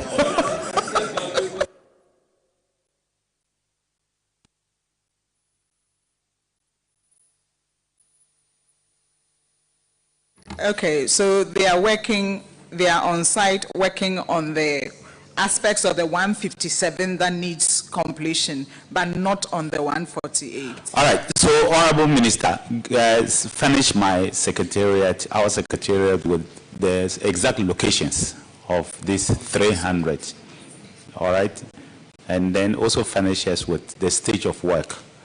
We might visit a couple of them, just a couple, to see what is going on. And we would also, in the first week of November, visit the Anomabo fisheries to check for ourselves what is going on. Your younger sister has an appeal. After that, we'll discharge you. I thought Mr. Chair didn't hear me, but thank you. So, Honorable Minister, my able elder sister, you're at liberty to call me small girl and you get away with it. That's just by the way. All right, so, Honorable Minister, you know your younger sister is at Ablekuma North, which happens to be an urban constituency. However, I have some of my constituents from Anomabo, including some of your own family members. So with projects at 80% completion, I have no doubt the ministry is probably recruiting or looking to recruit soon. So please have us in mind so that considering the 24-hour economy and reset agenda on the run, we're looking to take full flight. The people of Ablekuma North, especially the youth, will have some jobs in Anumabuna. I do feel ye. Honorable Minister, I believe that you see you off record and have that discussion. Follow the minister and have that discussion with her. Honorable Minister, we want to thank you very much. I've been told that you've taken all the boxes, all the protocols to meet members of parliament. You have taken all the boxes. So thank you. My committee members say thank you. But one or two other requests, he will mention it to you shortly after you have left. But you are discharged. Thank you. When we need you, we'll call you back. Thank you.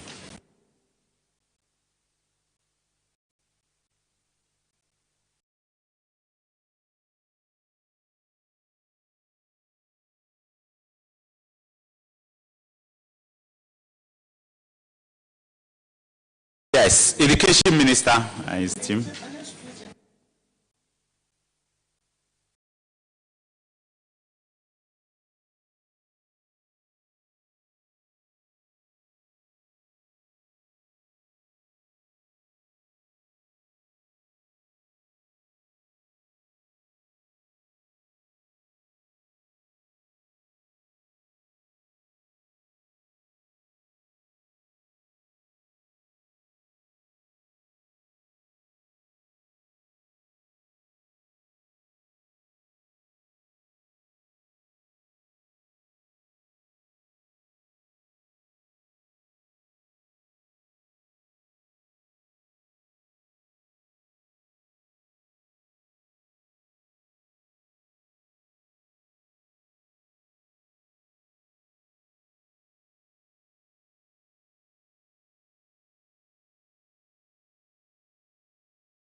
The meeting has been called to order. I see that the Deputy Minister of Education is here. So swear him in and let's move on.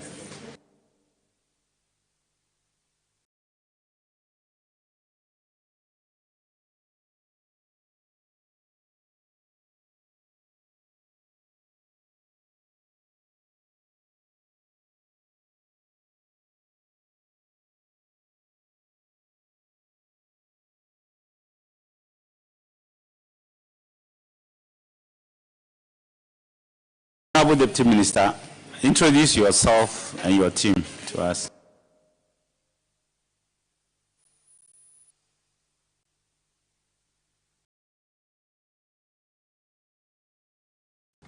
Honorable Chair, my name is Clement Abasa Pak, Member of Parliament for Bulsa South and Deputy Minister for Education, standing in for the Minister for Education, who has asked me to convey his regrets. He is not here because he is attending to an equally important matter to do with improving our education in the Republic. With your permission, I would like to invite the officers from the ministry and our agencies to introduce themselves. Go ahead. Mr. Chairman, my name is Ahmed Jinapo Abdullahi, the Director General of the Ghana Tertiary Education Commission.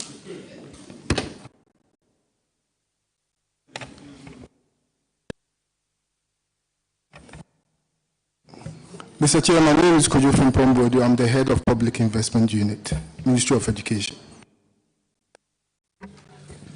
Mr. Chair, my name is Nick Kwakupom, Head of the Funds and Procurement Management Unit. All right. Honorable Chair, good afternoon. My name is Inusa Shirazu, Director of PBMED, Ministry of Education. Honorable Deputy Minister, first of all, convey our message to the minister that next time we want him. We know you are very competent. I mean, we've been in Parliament for almost together for more than 12 years, so I know how competent you are. But let him know that next time we want he himself to be here. There are obvious reasons why we want that. He should prioritize the invitation of Parliament before any other thing, especially being a immediate past leader. Honorable Chair, I would convey, but as you know, and as you said, the minister is a former leader in the House. He's been one of the long-standing members of Parliament in good standing. And he doesn't joke. He doesn't joke with matters to do with Parliament.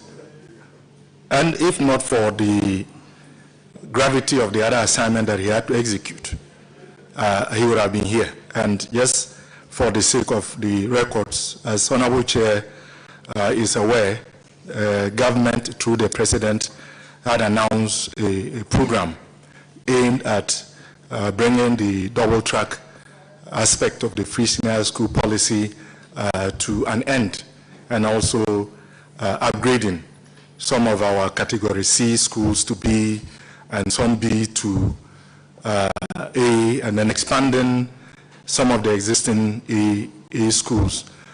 This is being supported by the World Bank, and so there was an agent meeting that he had to attend as part of the processes to move the plan forward. So that is why he's not here, for very legitimate reasons, Honorable Chair.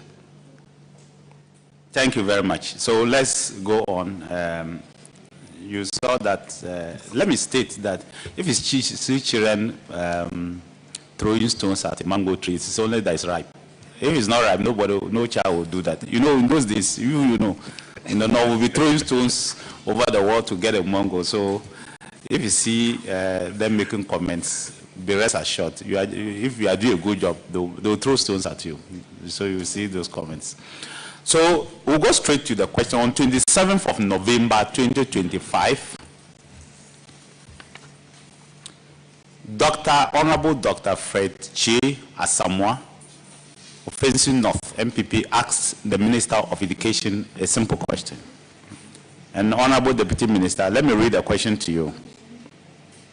Mr. Speaker, I beg to ask the Minister for Education the steps being implemented to ensure prompt payment of the 2025 book and research allowance to members of the teacher unions.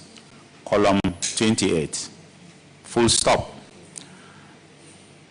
You did give an assurance that with GTEC you have instituted clear measures to ensure the prompt payment of the allowances to eligible members of the teacher unions in public tertiary institutions.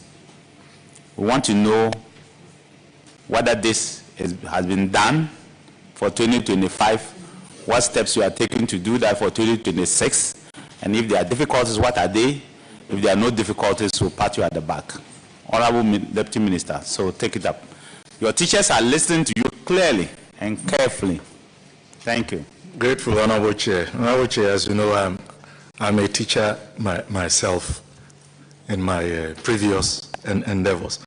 Honorable Chair, we are very much aware of the reasons why you have invited us here this morning. As you indicated, it had to do with some responses conveyed to honorable members by the minister sometime in November last year. Indeed, the minister did assure that the matter to do with a delay in the payment of the book and research allowance to senior members of our tertiary institutions will be addressed. I think the second issue also had to do with a delay in the completion of a school project. My understanding is that we have given some information to members of the committee. Just stick to the first question, the book and research allowance first. We'll come to the second one. Very well. Honorable Chair, as members may be aware, the book and research allowance is a financial provision that is paid annually to both academic and non-academic staff, senior members, largely in our tertiary institutions. We have the head of the agency responsible for the tertiary sector of our system here, and I would invite the Director General of GTEC to wade in, and if and when necessary, I would chip in as well, with your indulgence. Thank you. Go ahead. Chairman, thank you, sir. I think the question as presented had to do with some arrears. As you are aware, Chairman, the colleges of education were migrated to the university system. We paid the 2024-2025 academic year for all the colleges and the universities. What was left was some 41 million for the colleges of education for the 2023-2024 academic year. I can say on authority that that has been paid. So as we speak, the teachers are back to the classroom and there's harmony. In terms of how we are going to make sure that it is more or less perfected moving forward, I think we will try as much as possible to collect the data as quickly as possible and get payment done. So I can say on authority that 2023-2024 has been paid, 2024-2025 has been paid. The next one is 2025-2026 academic year, which we are in now, and that we pay this year. Thank you, sir. You said that 2024/2025 was released. When was it released? 2024-2025 was released somewhere last year. I don't know the exact date, but as I indicated, the colleges of education were migrated to the university salary structure. And with that migration, what it meant was that they needed to be paid just as their colleagues at the university. I don't know what informed this question, but informed by the history of what happened, there was a strike by the colleges of education for some time. And that had to do with their 2023-2024 arrears informed by an NLC ruling. And as I said, it was about 41 million, and that has been paid, and they are back in class. Thank you, sir. Your answer says that the book allowance is 1,500 United States dollars in the cedi equivalent, and that the Minister of Finance will give you the rate. Is that correct? And for research allowance, it's 1,600 United States dollars. That is per annum. Is that correct? Per annum, per person. So it's an individual is entitled to both. Is that correct? For teaching faculty, an individual is entitled to both. That is about $3,100 cedi equivalent. The people who get the book allowance are the non-teaching. That is the GAWA. And in fact, this is one of the reasons why the colleges of education opted to be paid or placed as their colleagues at the university. So they are being paid $3,100 equivalent per year. Thank you, sir. If what you are saying, I just want to be clear. What you are saying to the public is that if you are a teaching staff, that's what we call lecturers. Is that right? Both at the universities and at the colleges of education, you are entitled to both. That is the book allowance and the research allowance. The current rate is $3,100. Is that right? And you are paid for all of them. Exactly, sir. And the non-teaching staff are only entitled to book allowance. Is that right? Yes, sir. You have also paid that one. Yes, sir. So essentially for 2024-25, you don't owe anybody. You don't owe anybody. And 2023-2024, which was the issue of contention that got the CTAC people to go on strike, which I believe informed Dr. Samuel's question, has also been paid, 41 million. Thank you, sir. So there was some back payment of some 2023-24. Exactly. It amounted to some 43 million 41 cedis. Million. Is it dollars or cedis? Cedis. Yes, sir. And that has also been cleared. Yes, sir. So essentially, as far as we are concerned, 2023, 24, 24, 25, it's all been cleared. As far as I'm concerned, there's no problem at all. Okay. Colleagues, please. Thank you very much. So can you tell us that in 2026, at what month would you be able to pay this allowance? So normally the allowances are paid at the end of the academic year, beginning of the academic year. So July, August, historically that's where we start paying. So by June, July, if we don't get a rate, you hear UTAC start making noise. So we should be rest assured that by the end of, let's say, July, payment will be made. You are speaking to the assurance committee. No, sir. I said by July, the data, everything should be with GTech, and the processing will take place by Ministry of Finance. Chair, we cannot be definite, but what we know is that all efforts will be put in to pay, so that there isn't any question to come on this same matter. So we'll do our best. Just to, before colleagues will continue, you know that the academic year is not the same as it's not uniform through the year. Is that right? Academic year begins in September and ends in, let me say August. No, let me even say August of the following year. So 2025-26, the academic year actually began in September, October last year, and it will end in August. Are you saying that hopefully before the end of the academic year of Ghana, they will get their payment? That means August this year. Chair, we cannot be too sure, because there are processes involved. What I can report is that the processes have begun. The processes have begun.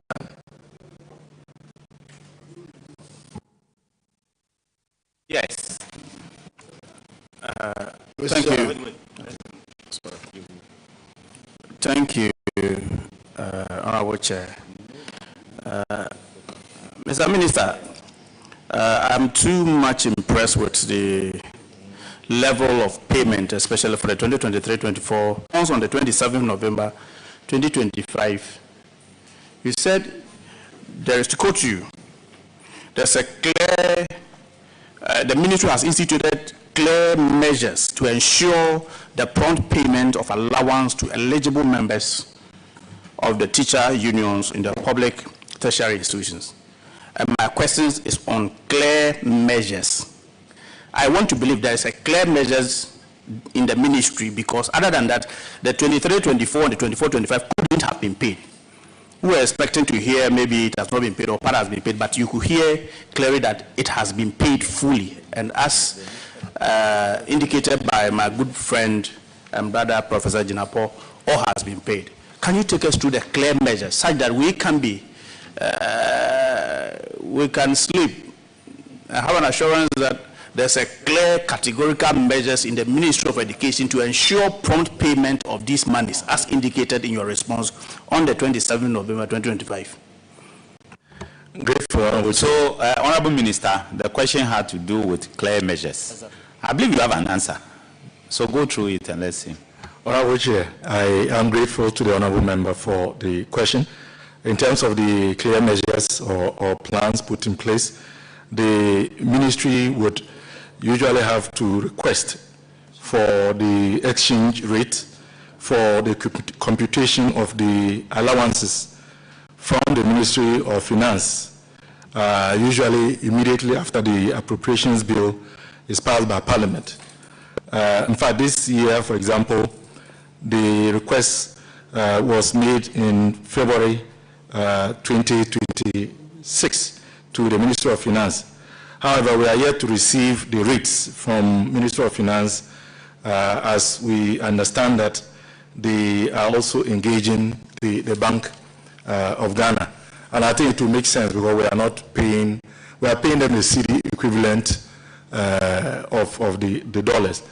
Now, when that exchange rate is received from the Ministry of Finance, the Ministry of Education informs and then submits the same to the Ghana Tertiary Education Commission for onward transmission to the public tertiary institutions, because they must know what is going to come to them. So upon receipt of the exchange rate by the public tertiary institutions, the institutions then apply it and compute their claims. The computed claims are then submitted to the Director of Internal Audit, and then the institutions of the institutions for verification in line with the requirements of verification of compensation and related allowances. The claims are then submitted to GTEC by the institutions for review and for validation of eligibility. This also allows a check to be made on all the claims against the payroll of the institutions. GTEC then submits the request for payment to the Ministry of Finance through the minister. The minister then does a cover letter, which then goes. So these are the clear measures that we have put in place to allow for this very important allowance to be paid to our lecturers in the tertiary institutions. That's fine. Before Honorable Tampole comes, what's the total sum for the 2024-25?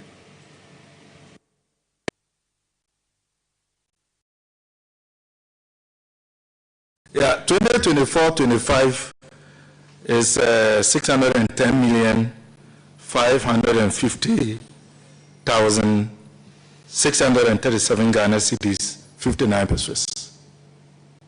What's the total number of people? The total number of lecturers. We will people you paid this amount to? We will have to look for that information and make it available, because it's not only lecturers, as was indicated earlier, it's both senior members. That will include lecturers. We want to know the total number of beneficiaries that received this 610 million.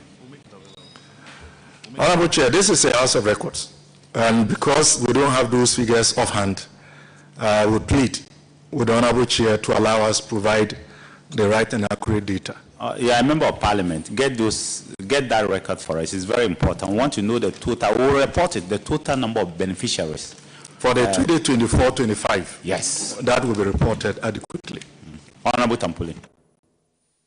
Thank you very much, Mr. Chair. Honorable Minister, Mr. Chairman, for the records, both of them are my V-mates, especially the professor, the GTech professor, the Director General of GTech. We used to charge together. We used to charge together. Professor Jinapo, when we meet outside, we charge. And then the Honorable Deputy Minister. But Mr. Chairman, I'd like to know when the current rates were negotiated. When were they negotiated? If you can give me the information. Thank you, Mr. Chair. Most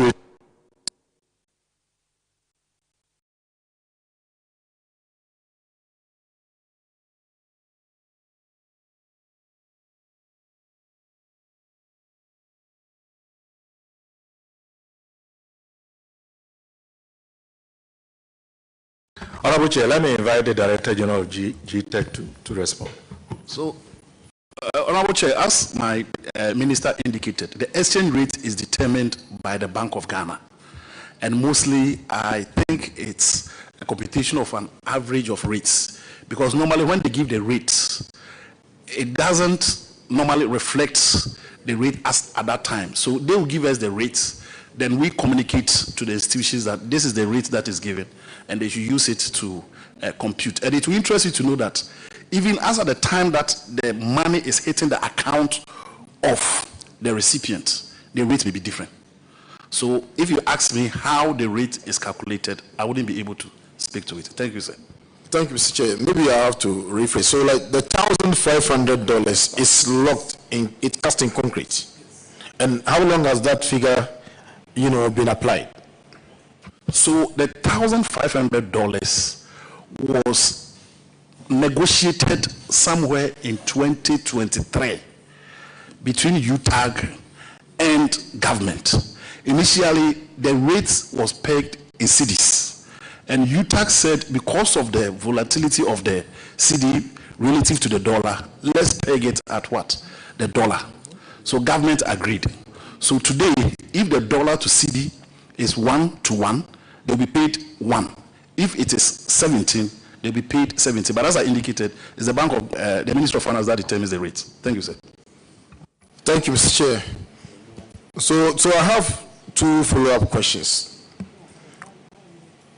First is, are you aware, for instance, that the economic indicators at the time that the amount was agreed upon are not necessarily the same now? And if, for instance, UTAG members raise questions about electricity rates that have gone up to over 50%, about 58%, water rates have gone up to over 20%, and only this morning, fuel prices have gone up to astronomical levels. So these are things that you must have regard for. All right, so you may pay the amount, and then you tell you, low. Those amount has been eroded by our bottom line. Our bottom line is that the crack at the end of the day is that this amount is negligible. So are you able to respond almost immediately to the economic realities that that are facing them if they raise them? Thank you, Mr. Chair. Grateful, Mr. Chair. Yes, Honorable Minister. Honorable Chair, the Honorable Member's question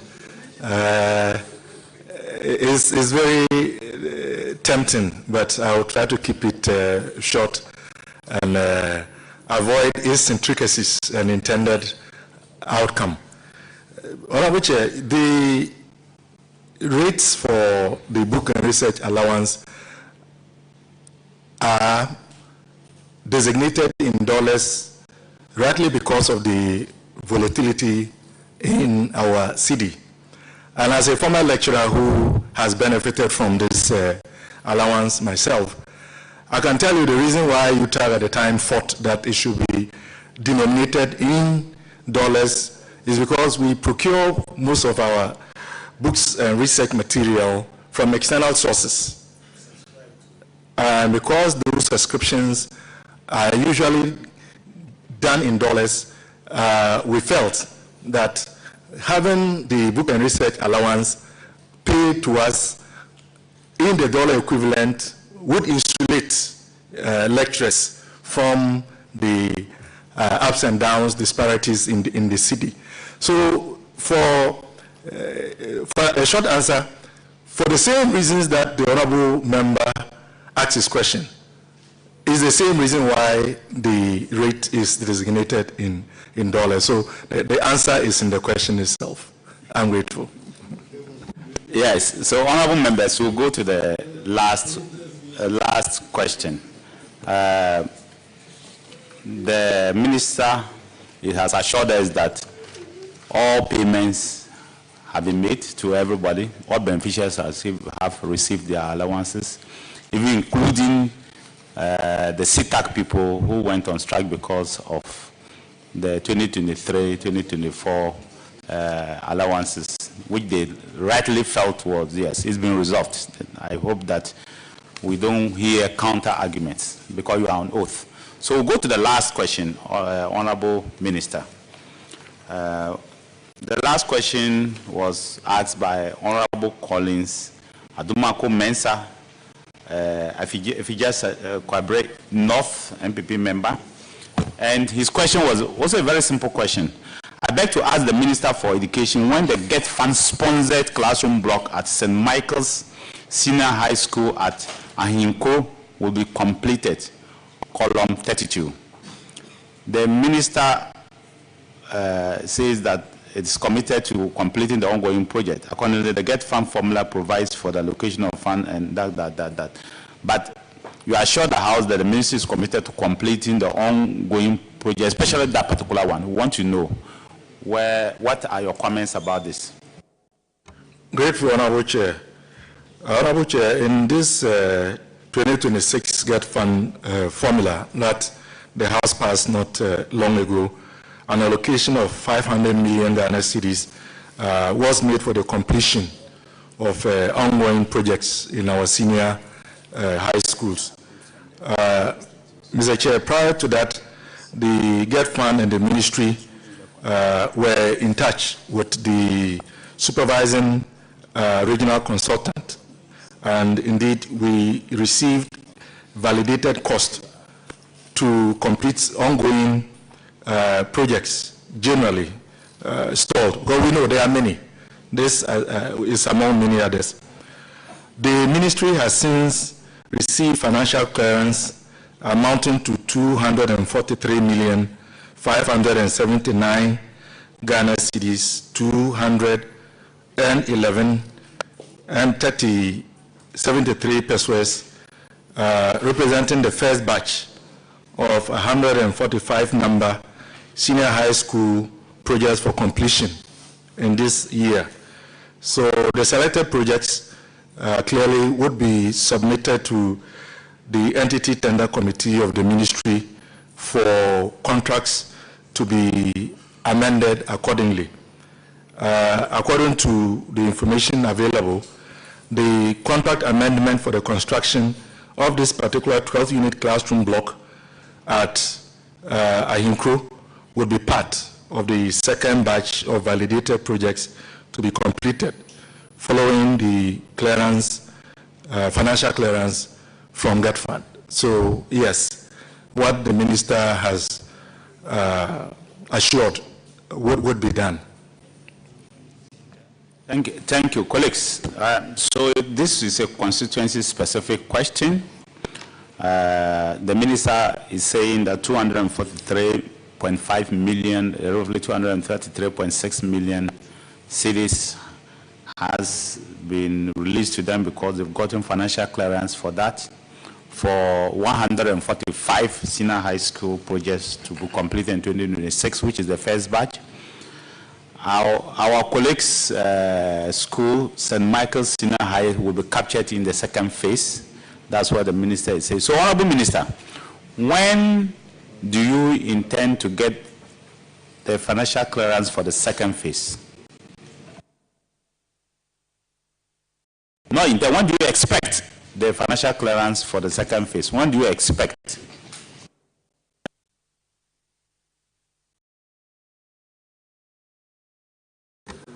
Honorable Chair, as soon as possible. The processes. What does it mean by as soon as possible? Honorable Chair, it means that the processes have been triggered. Honorable Chair, as you know, it goes through processes. So the processes have been triggered. So you have been given 243.6 million Ghana cedi for 145. This school in particular is not part of them. It will be part of the second phase. So what I'm asking you is, when do you expect, as soon as possible, can even be tomorrow, and that's not what I think you are looking at. When do you expect the clearance for the second phase? Honorable Chair, as you know, the new arrangement is that commitment authorization has to be applied for and received from the Ministry of Finance before the other processes can commence. That is why I indicated that the process has been triggered. So a request has been made for a commitment authorization. So, thank you, Mr. Minister, the chairman for the Sule Shitu movement. The 145, which is the first batch, is there any way the committee can have the list of them? I really want to know if my constituency, that of Sondo, in the Southtown constituency, is part of the 145. Can we have the list? Honorable Chair, my understanding is that that should be possible. It should be possible. This is public funds, and all these are public projects. So there shouldn't be any reason why that cannot be made available to the committee. I'm grateful. Yes, honorable colleagues, any question on this? All right, Mr. Yes, Tampole.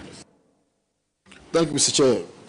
Mr. Chair, we cannot have the Director General of GTech here and not have public interest question about his love letters that he has been writing and receiving responses sometimes, equally love letters. We haven't heard of you in a while. We don't have any more, charlatans in the system. Director General, Honorable Minister. So, Chairman, yes, go ahead. As I've said time and time and again, this business of name and shame is informed by we having conversations with people. We have been talking to people and we have been writing. And in fact, just today, we signed a letter. And when we talk to them and they agree and they more or less recuse themselves, it doesn't come into the public domain. And when we write to them and they provide evidence, it doesn't come into the public domain. So I want to say that what you've just seen is just a microcosm of the number of people that we've interacted with. Thank you so much. You have said, it's a public interest question, so I'll do a follow-up on it. You have especially said that anybody who has honorary doctorate degree cannot use it. Is that right? Yes, sir. That's what we've said. Is it for widows who are living or even the dead cannot use it? Okay. So, Mr. Chairman, I think I can pick a cue from where your question is. You can't pick a cue. I'm asking you a simple question. You have to answer. Is it even for the dead as well?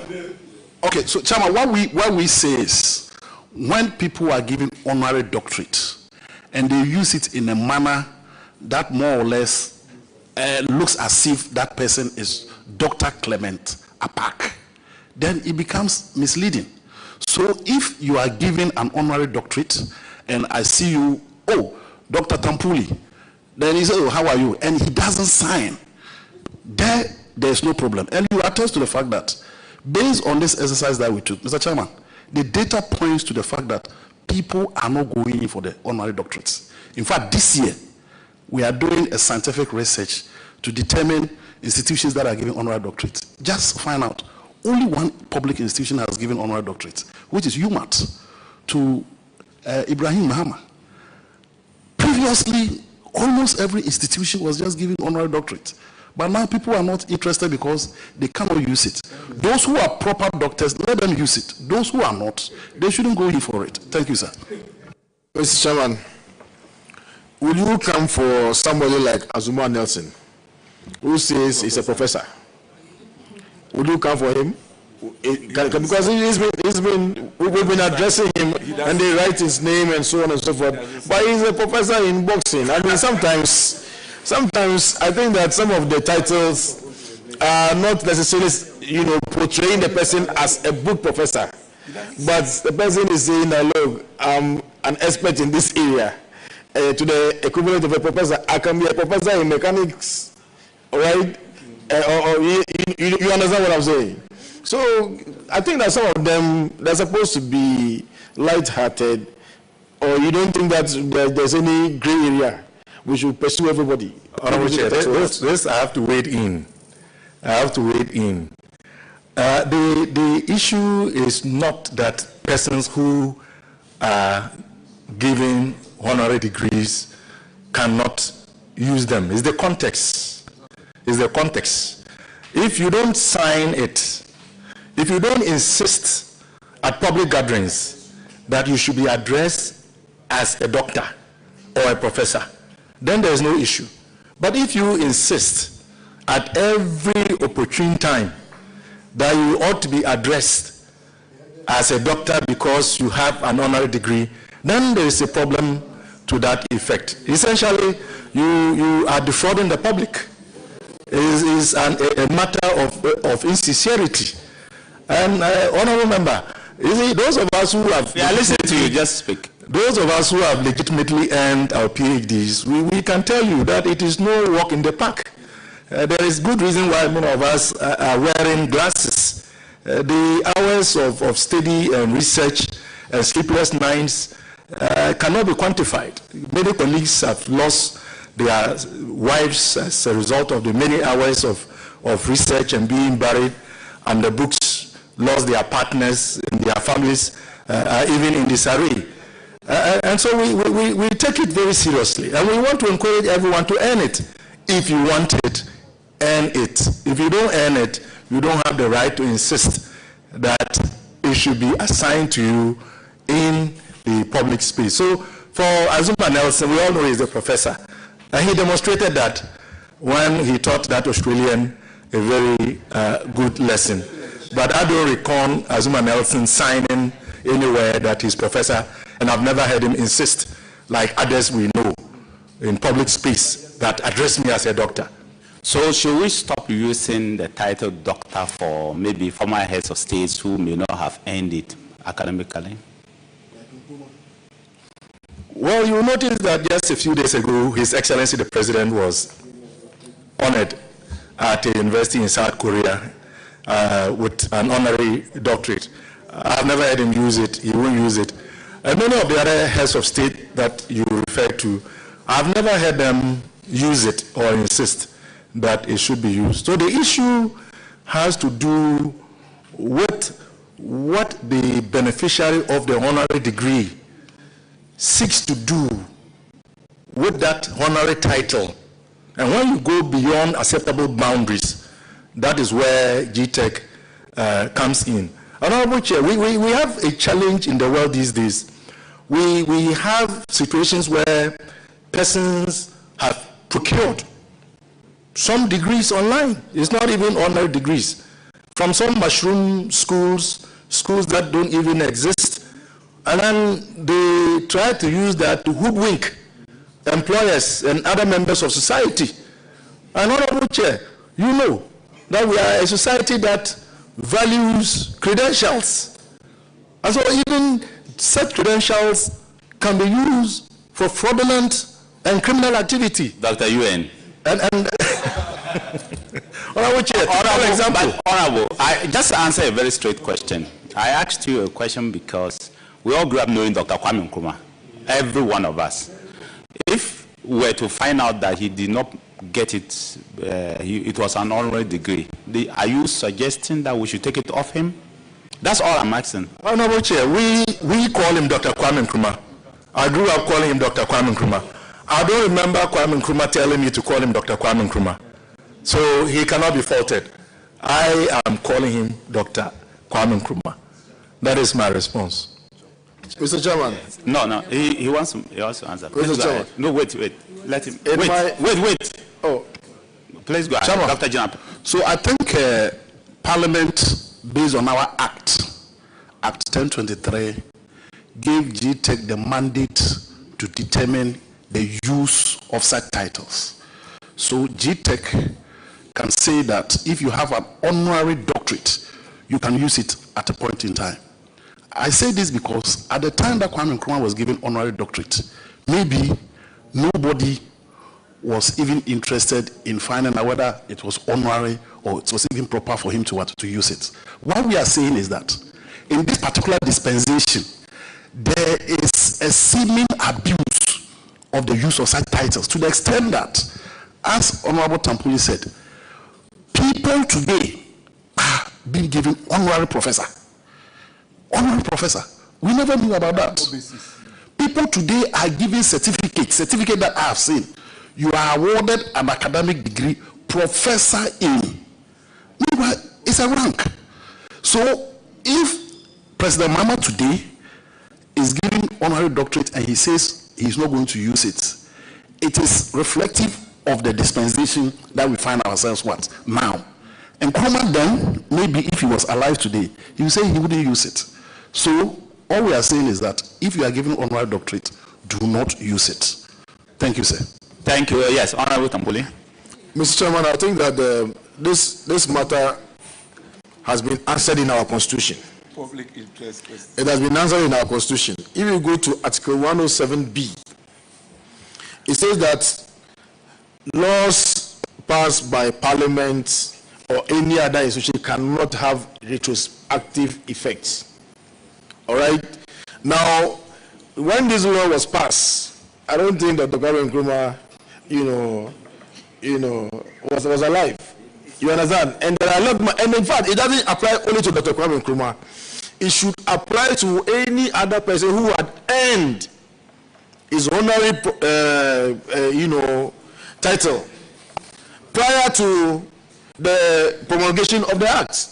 Because Article 107B says that you cannot pass laws that will take retrospective effects.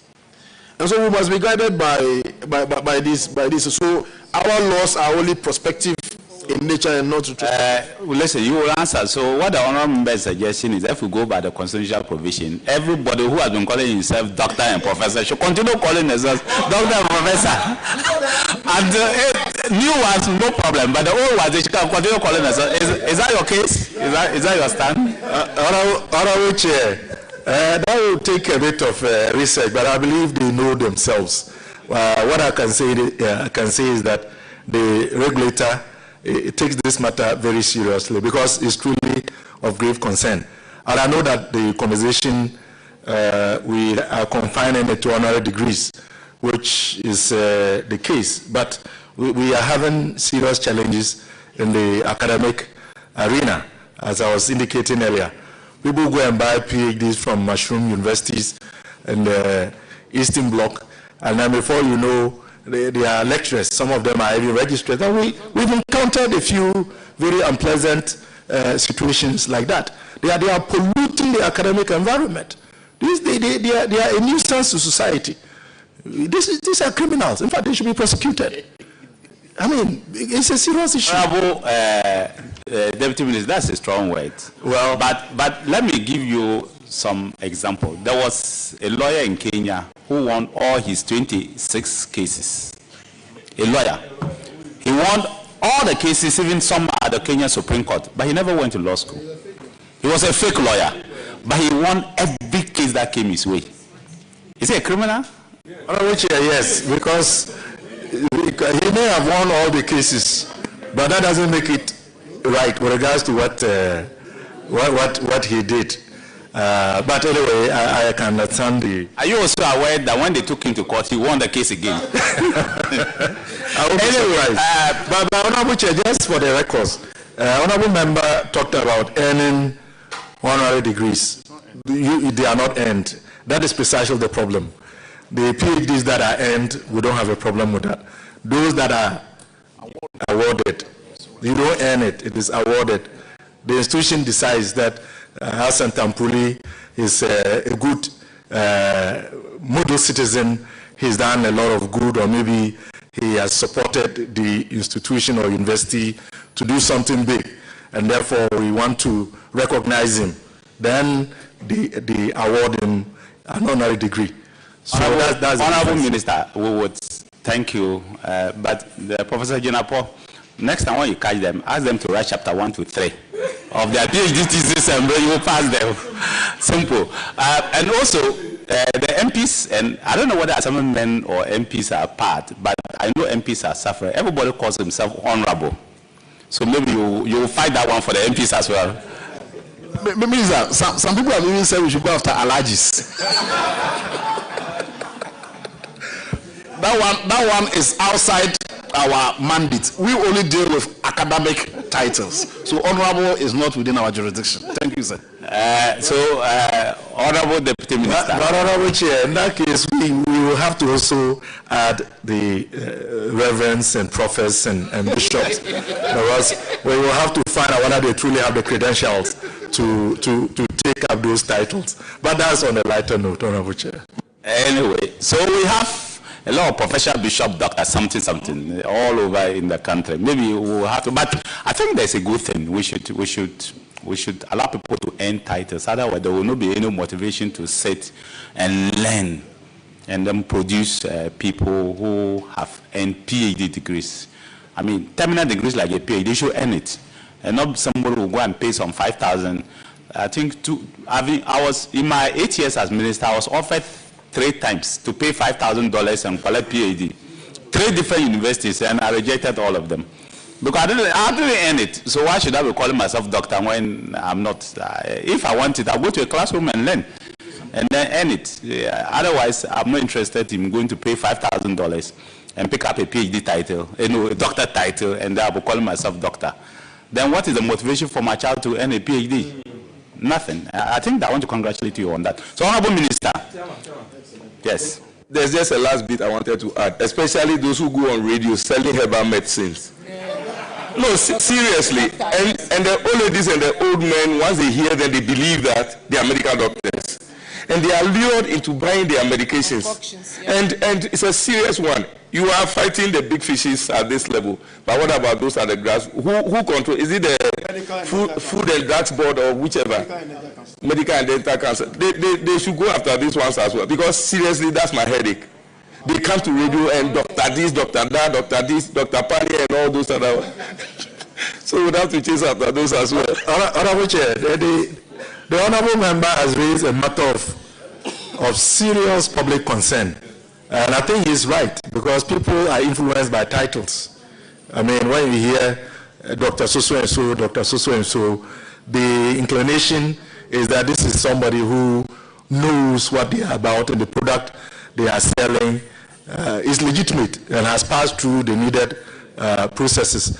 However, I don't know whether this falls within the ambit of the ministry and GTech. But once we have put it in the public domain, I'm sure the Food and Drugs Authority and perhaps the physicians, before you make a point, the qualification is medical and dental council. Yes. But the academic qualification, you have to, if it is an academic qualification, force director and the GTech. Yes. If the university is awarding that, but otherwise, the professional certificate itself is only the medical and dental council that will look at it. If it's professional certificate, if it's claiming that I have professional certificate, so please educate us on that, because it's a serious problem. It's a big problem for the people. Yes, please. Even more serious than those who are parading themselves. Yes, that. because it can lead to the death of a lot of people. The consequences. Yes, I agree. Director General GTech wants to chip in. So, Chairman, I think referencing the honorable members' concern about the herbal individuals, we've had calls to write to the administrator, or is it the registrar of the Herbal Institute? I mean, those that deals with that herbal, that you should not use the title doctor. even though he says he has a doctor of herbal medicine. He said, yes, we wrote to him and we met him and we said you shouldn't use it. The fact of the matter is that even when it comes to the professional GTEC has a role. We work with the professional entities like the Dental and Medical Council. So we regulate the academic side and they regulate the professional side. The fact of the matter is that, as you rightly indicated, historically, doctors have been medical doctors and people with what? PhD. Today, go to the hospital. We have pharmacists, they are doctors. You have medical doctors. You have optometrists. We have laboratory technicians.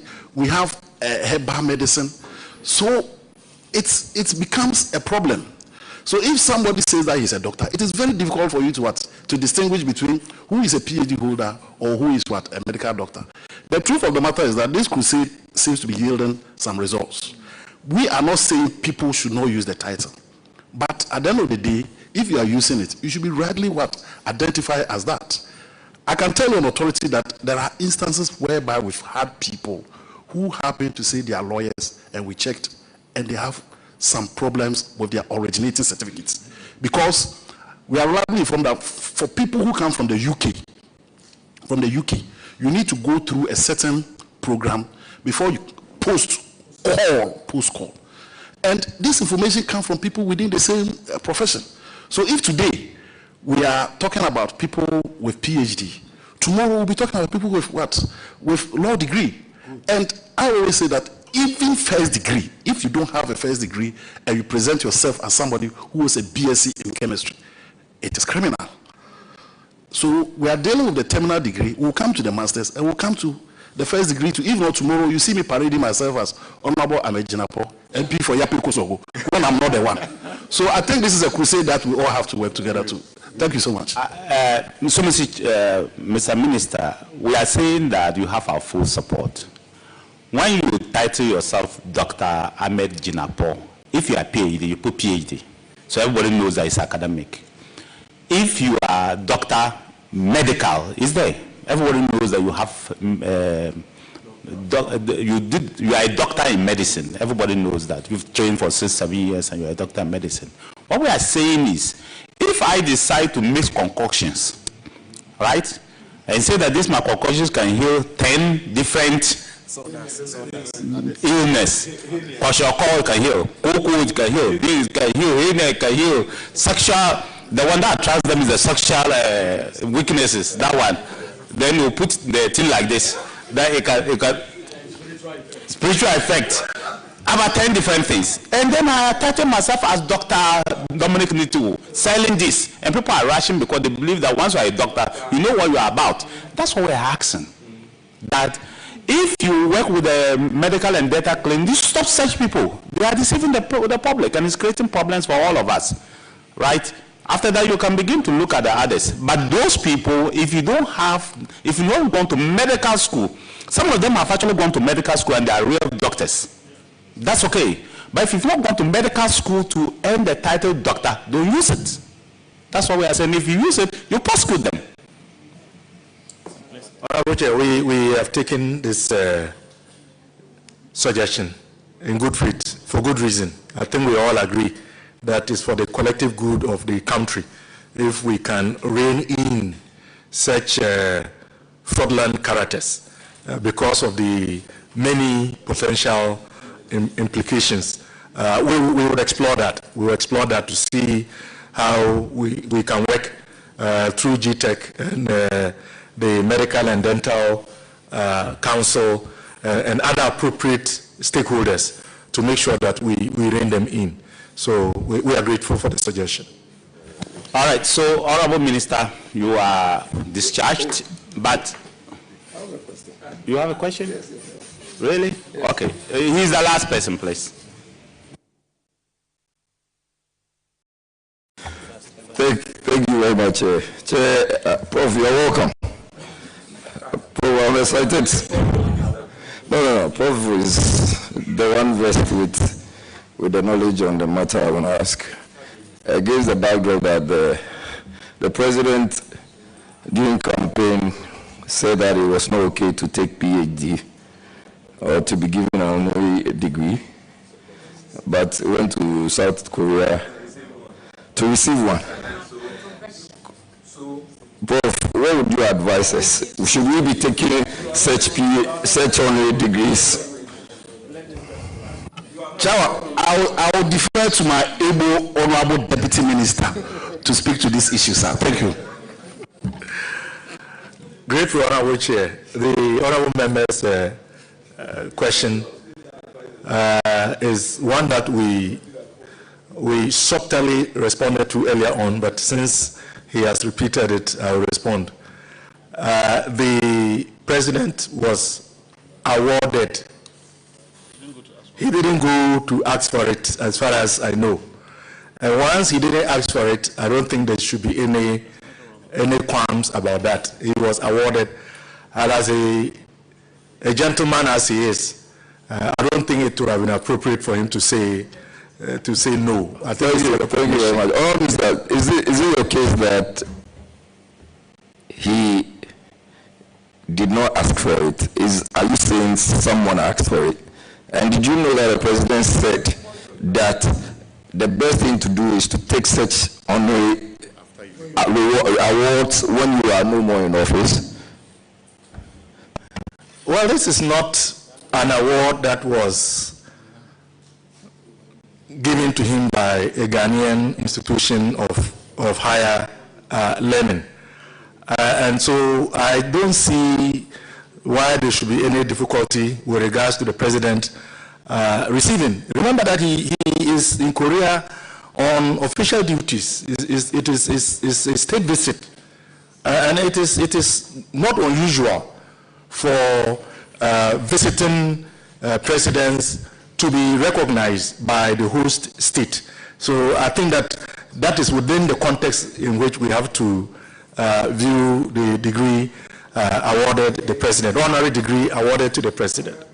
Thank you very much, Honorable Minister. Is it that I'm beginning to think that when you are giving such an award in Ghana, it is of no effect, because maybe the Ghanaian universities are not supposed to be given the necessary recognition, or the President didn't know that when such awards are coming, sometimes you are pre-informed, so you can also seek advice and decline save if you are not interested. Okay. So, Honorable Minister. Honorable Chair, I fail to understand the import of the Honorable Member's question. But let me repeat that when one is awarded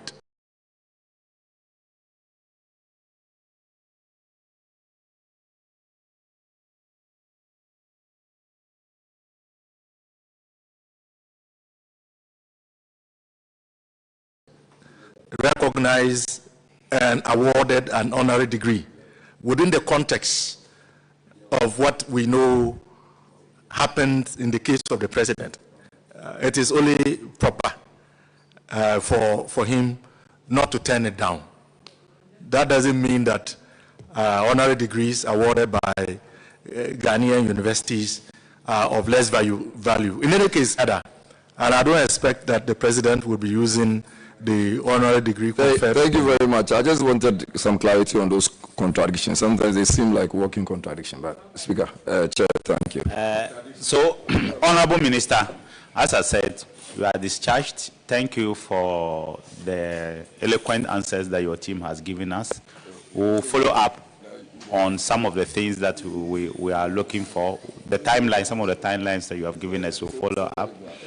And the question that the Honorable Member asked, if you can furnish it with us, the schools, so that members will have it.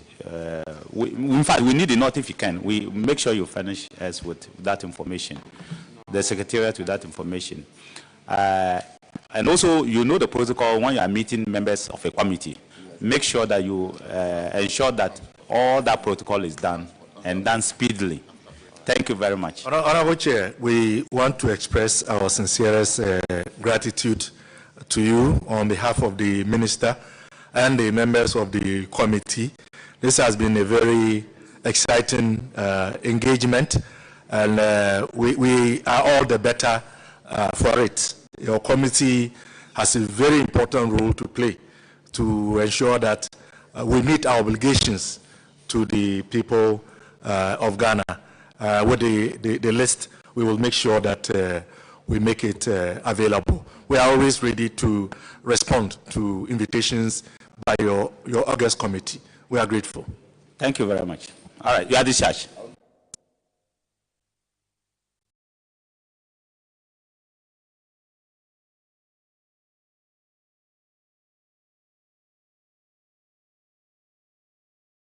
Is the transport minister, are they here?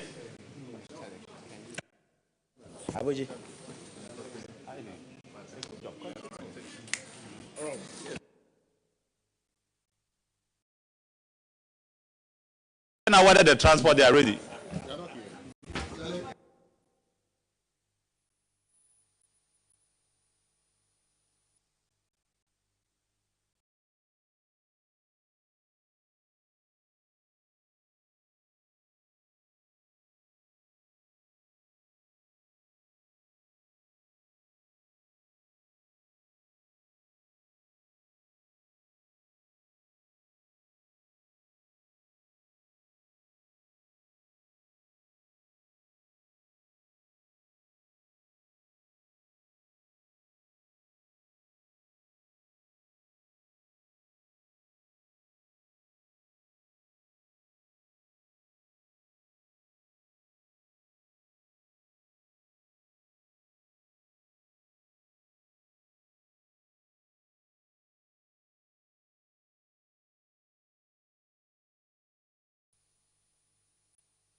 We'll give transport 10 minutes. If they are not here, we'll take a decision on them. They're not serious people. Oh, you are the one? Yeah, it's okay. You said name is Richard. Okay. Hey, there's another Richard. Can do photography. Okay. Kini or Kini photography. Kini. K-I-N-N-E-Y. EY. Photography. There's an MP called Kini. Yeah, Kini. Okay. That's fine. Don't worry. I got it. See, that's the chief director I'm calling. They are not serious people.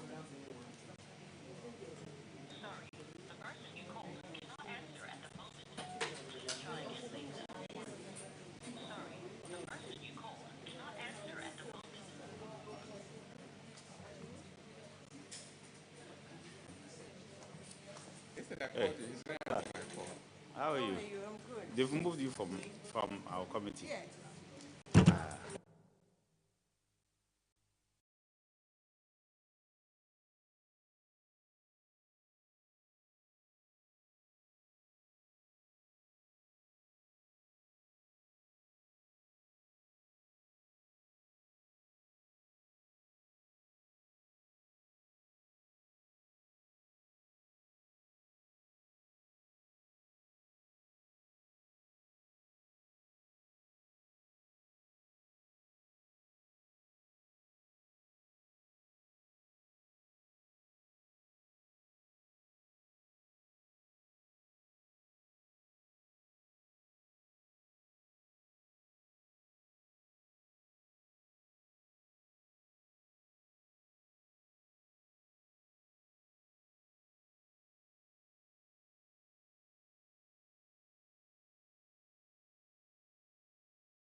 Please, let's take a small decision. It's check whether there's a member outside. If you call all of them in, let's take a decision.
let's take a decision. Let's put them for Thursday. So, because they are not here, we cannot be waiting for them. So, yeah. So we'll put them for Thursday. So the clerk should call and tell them. Yeah.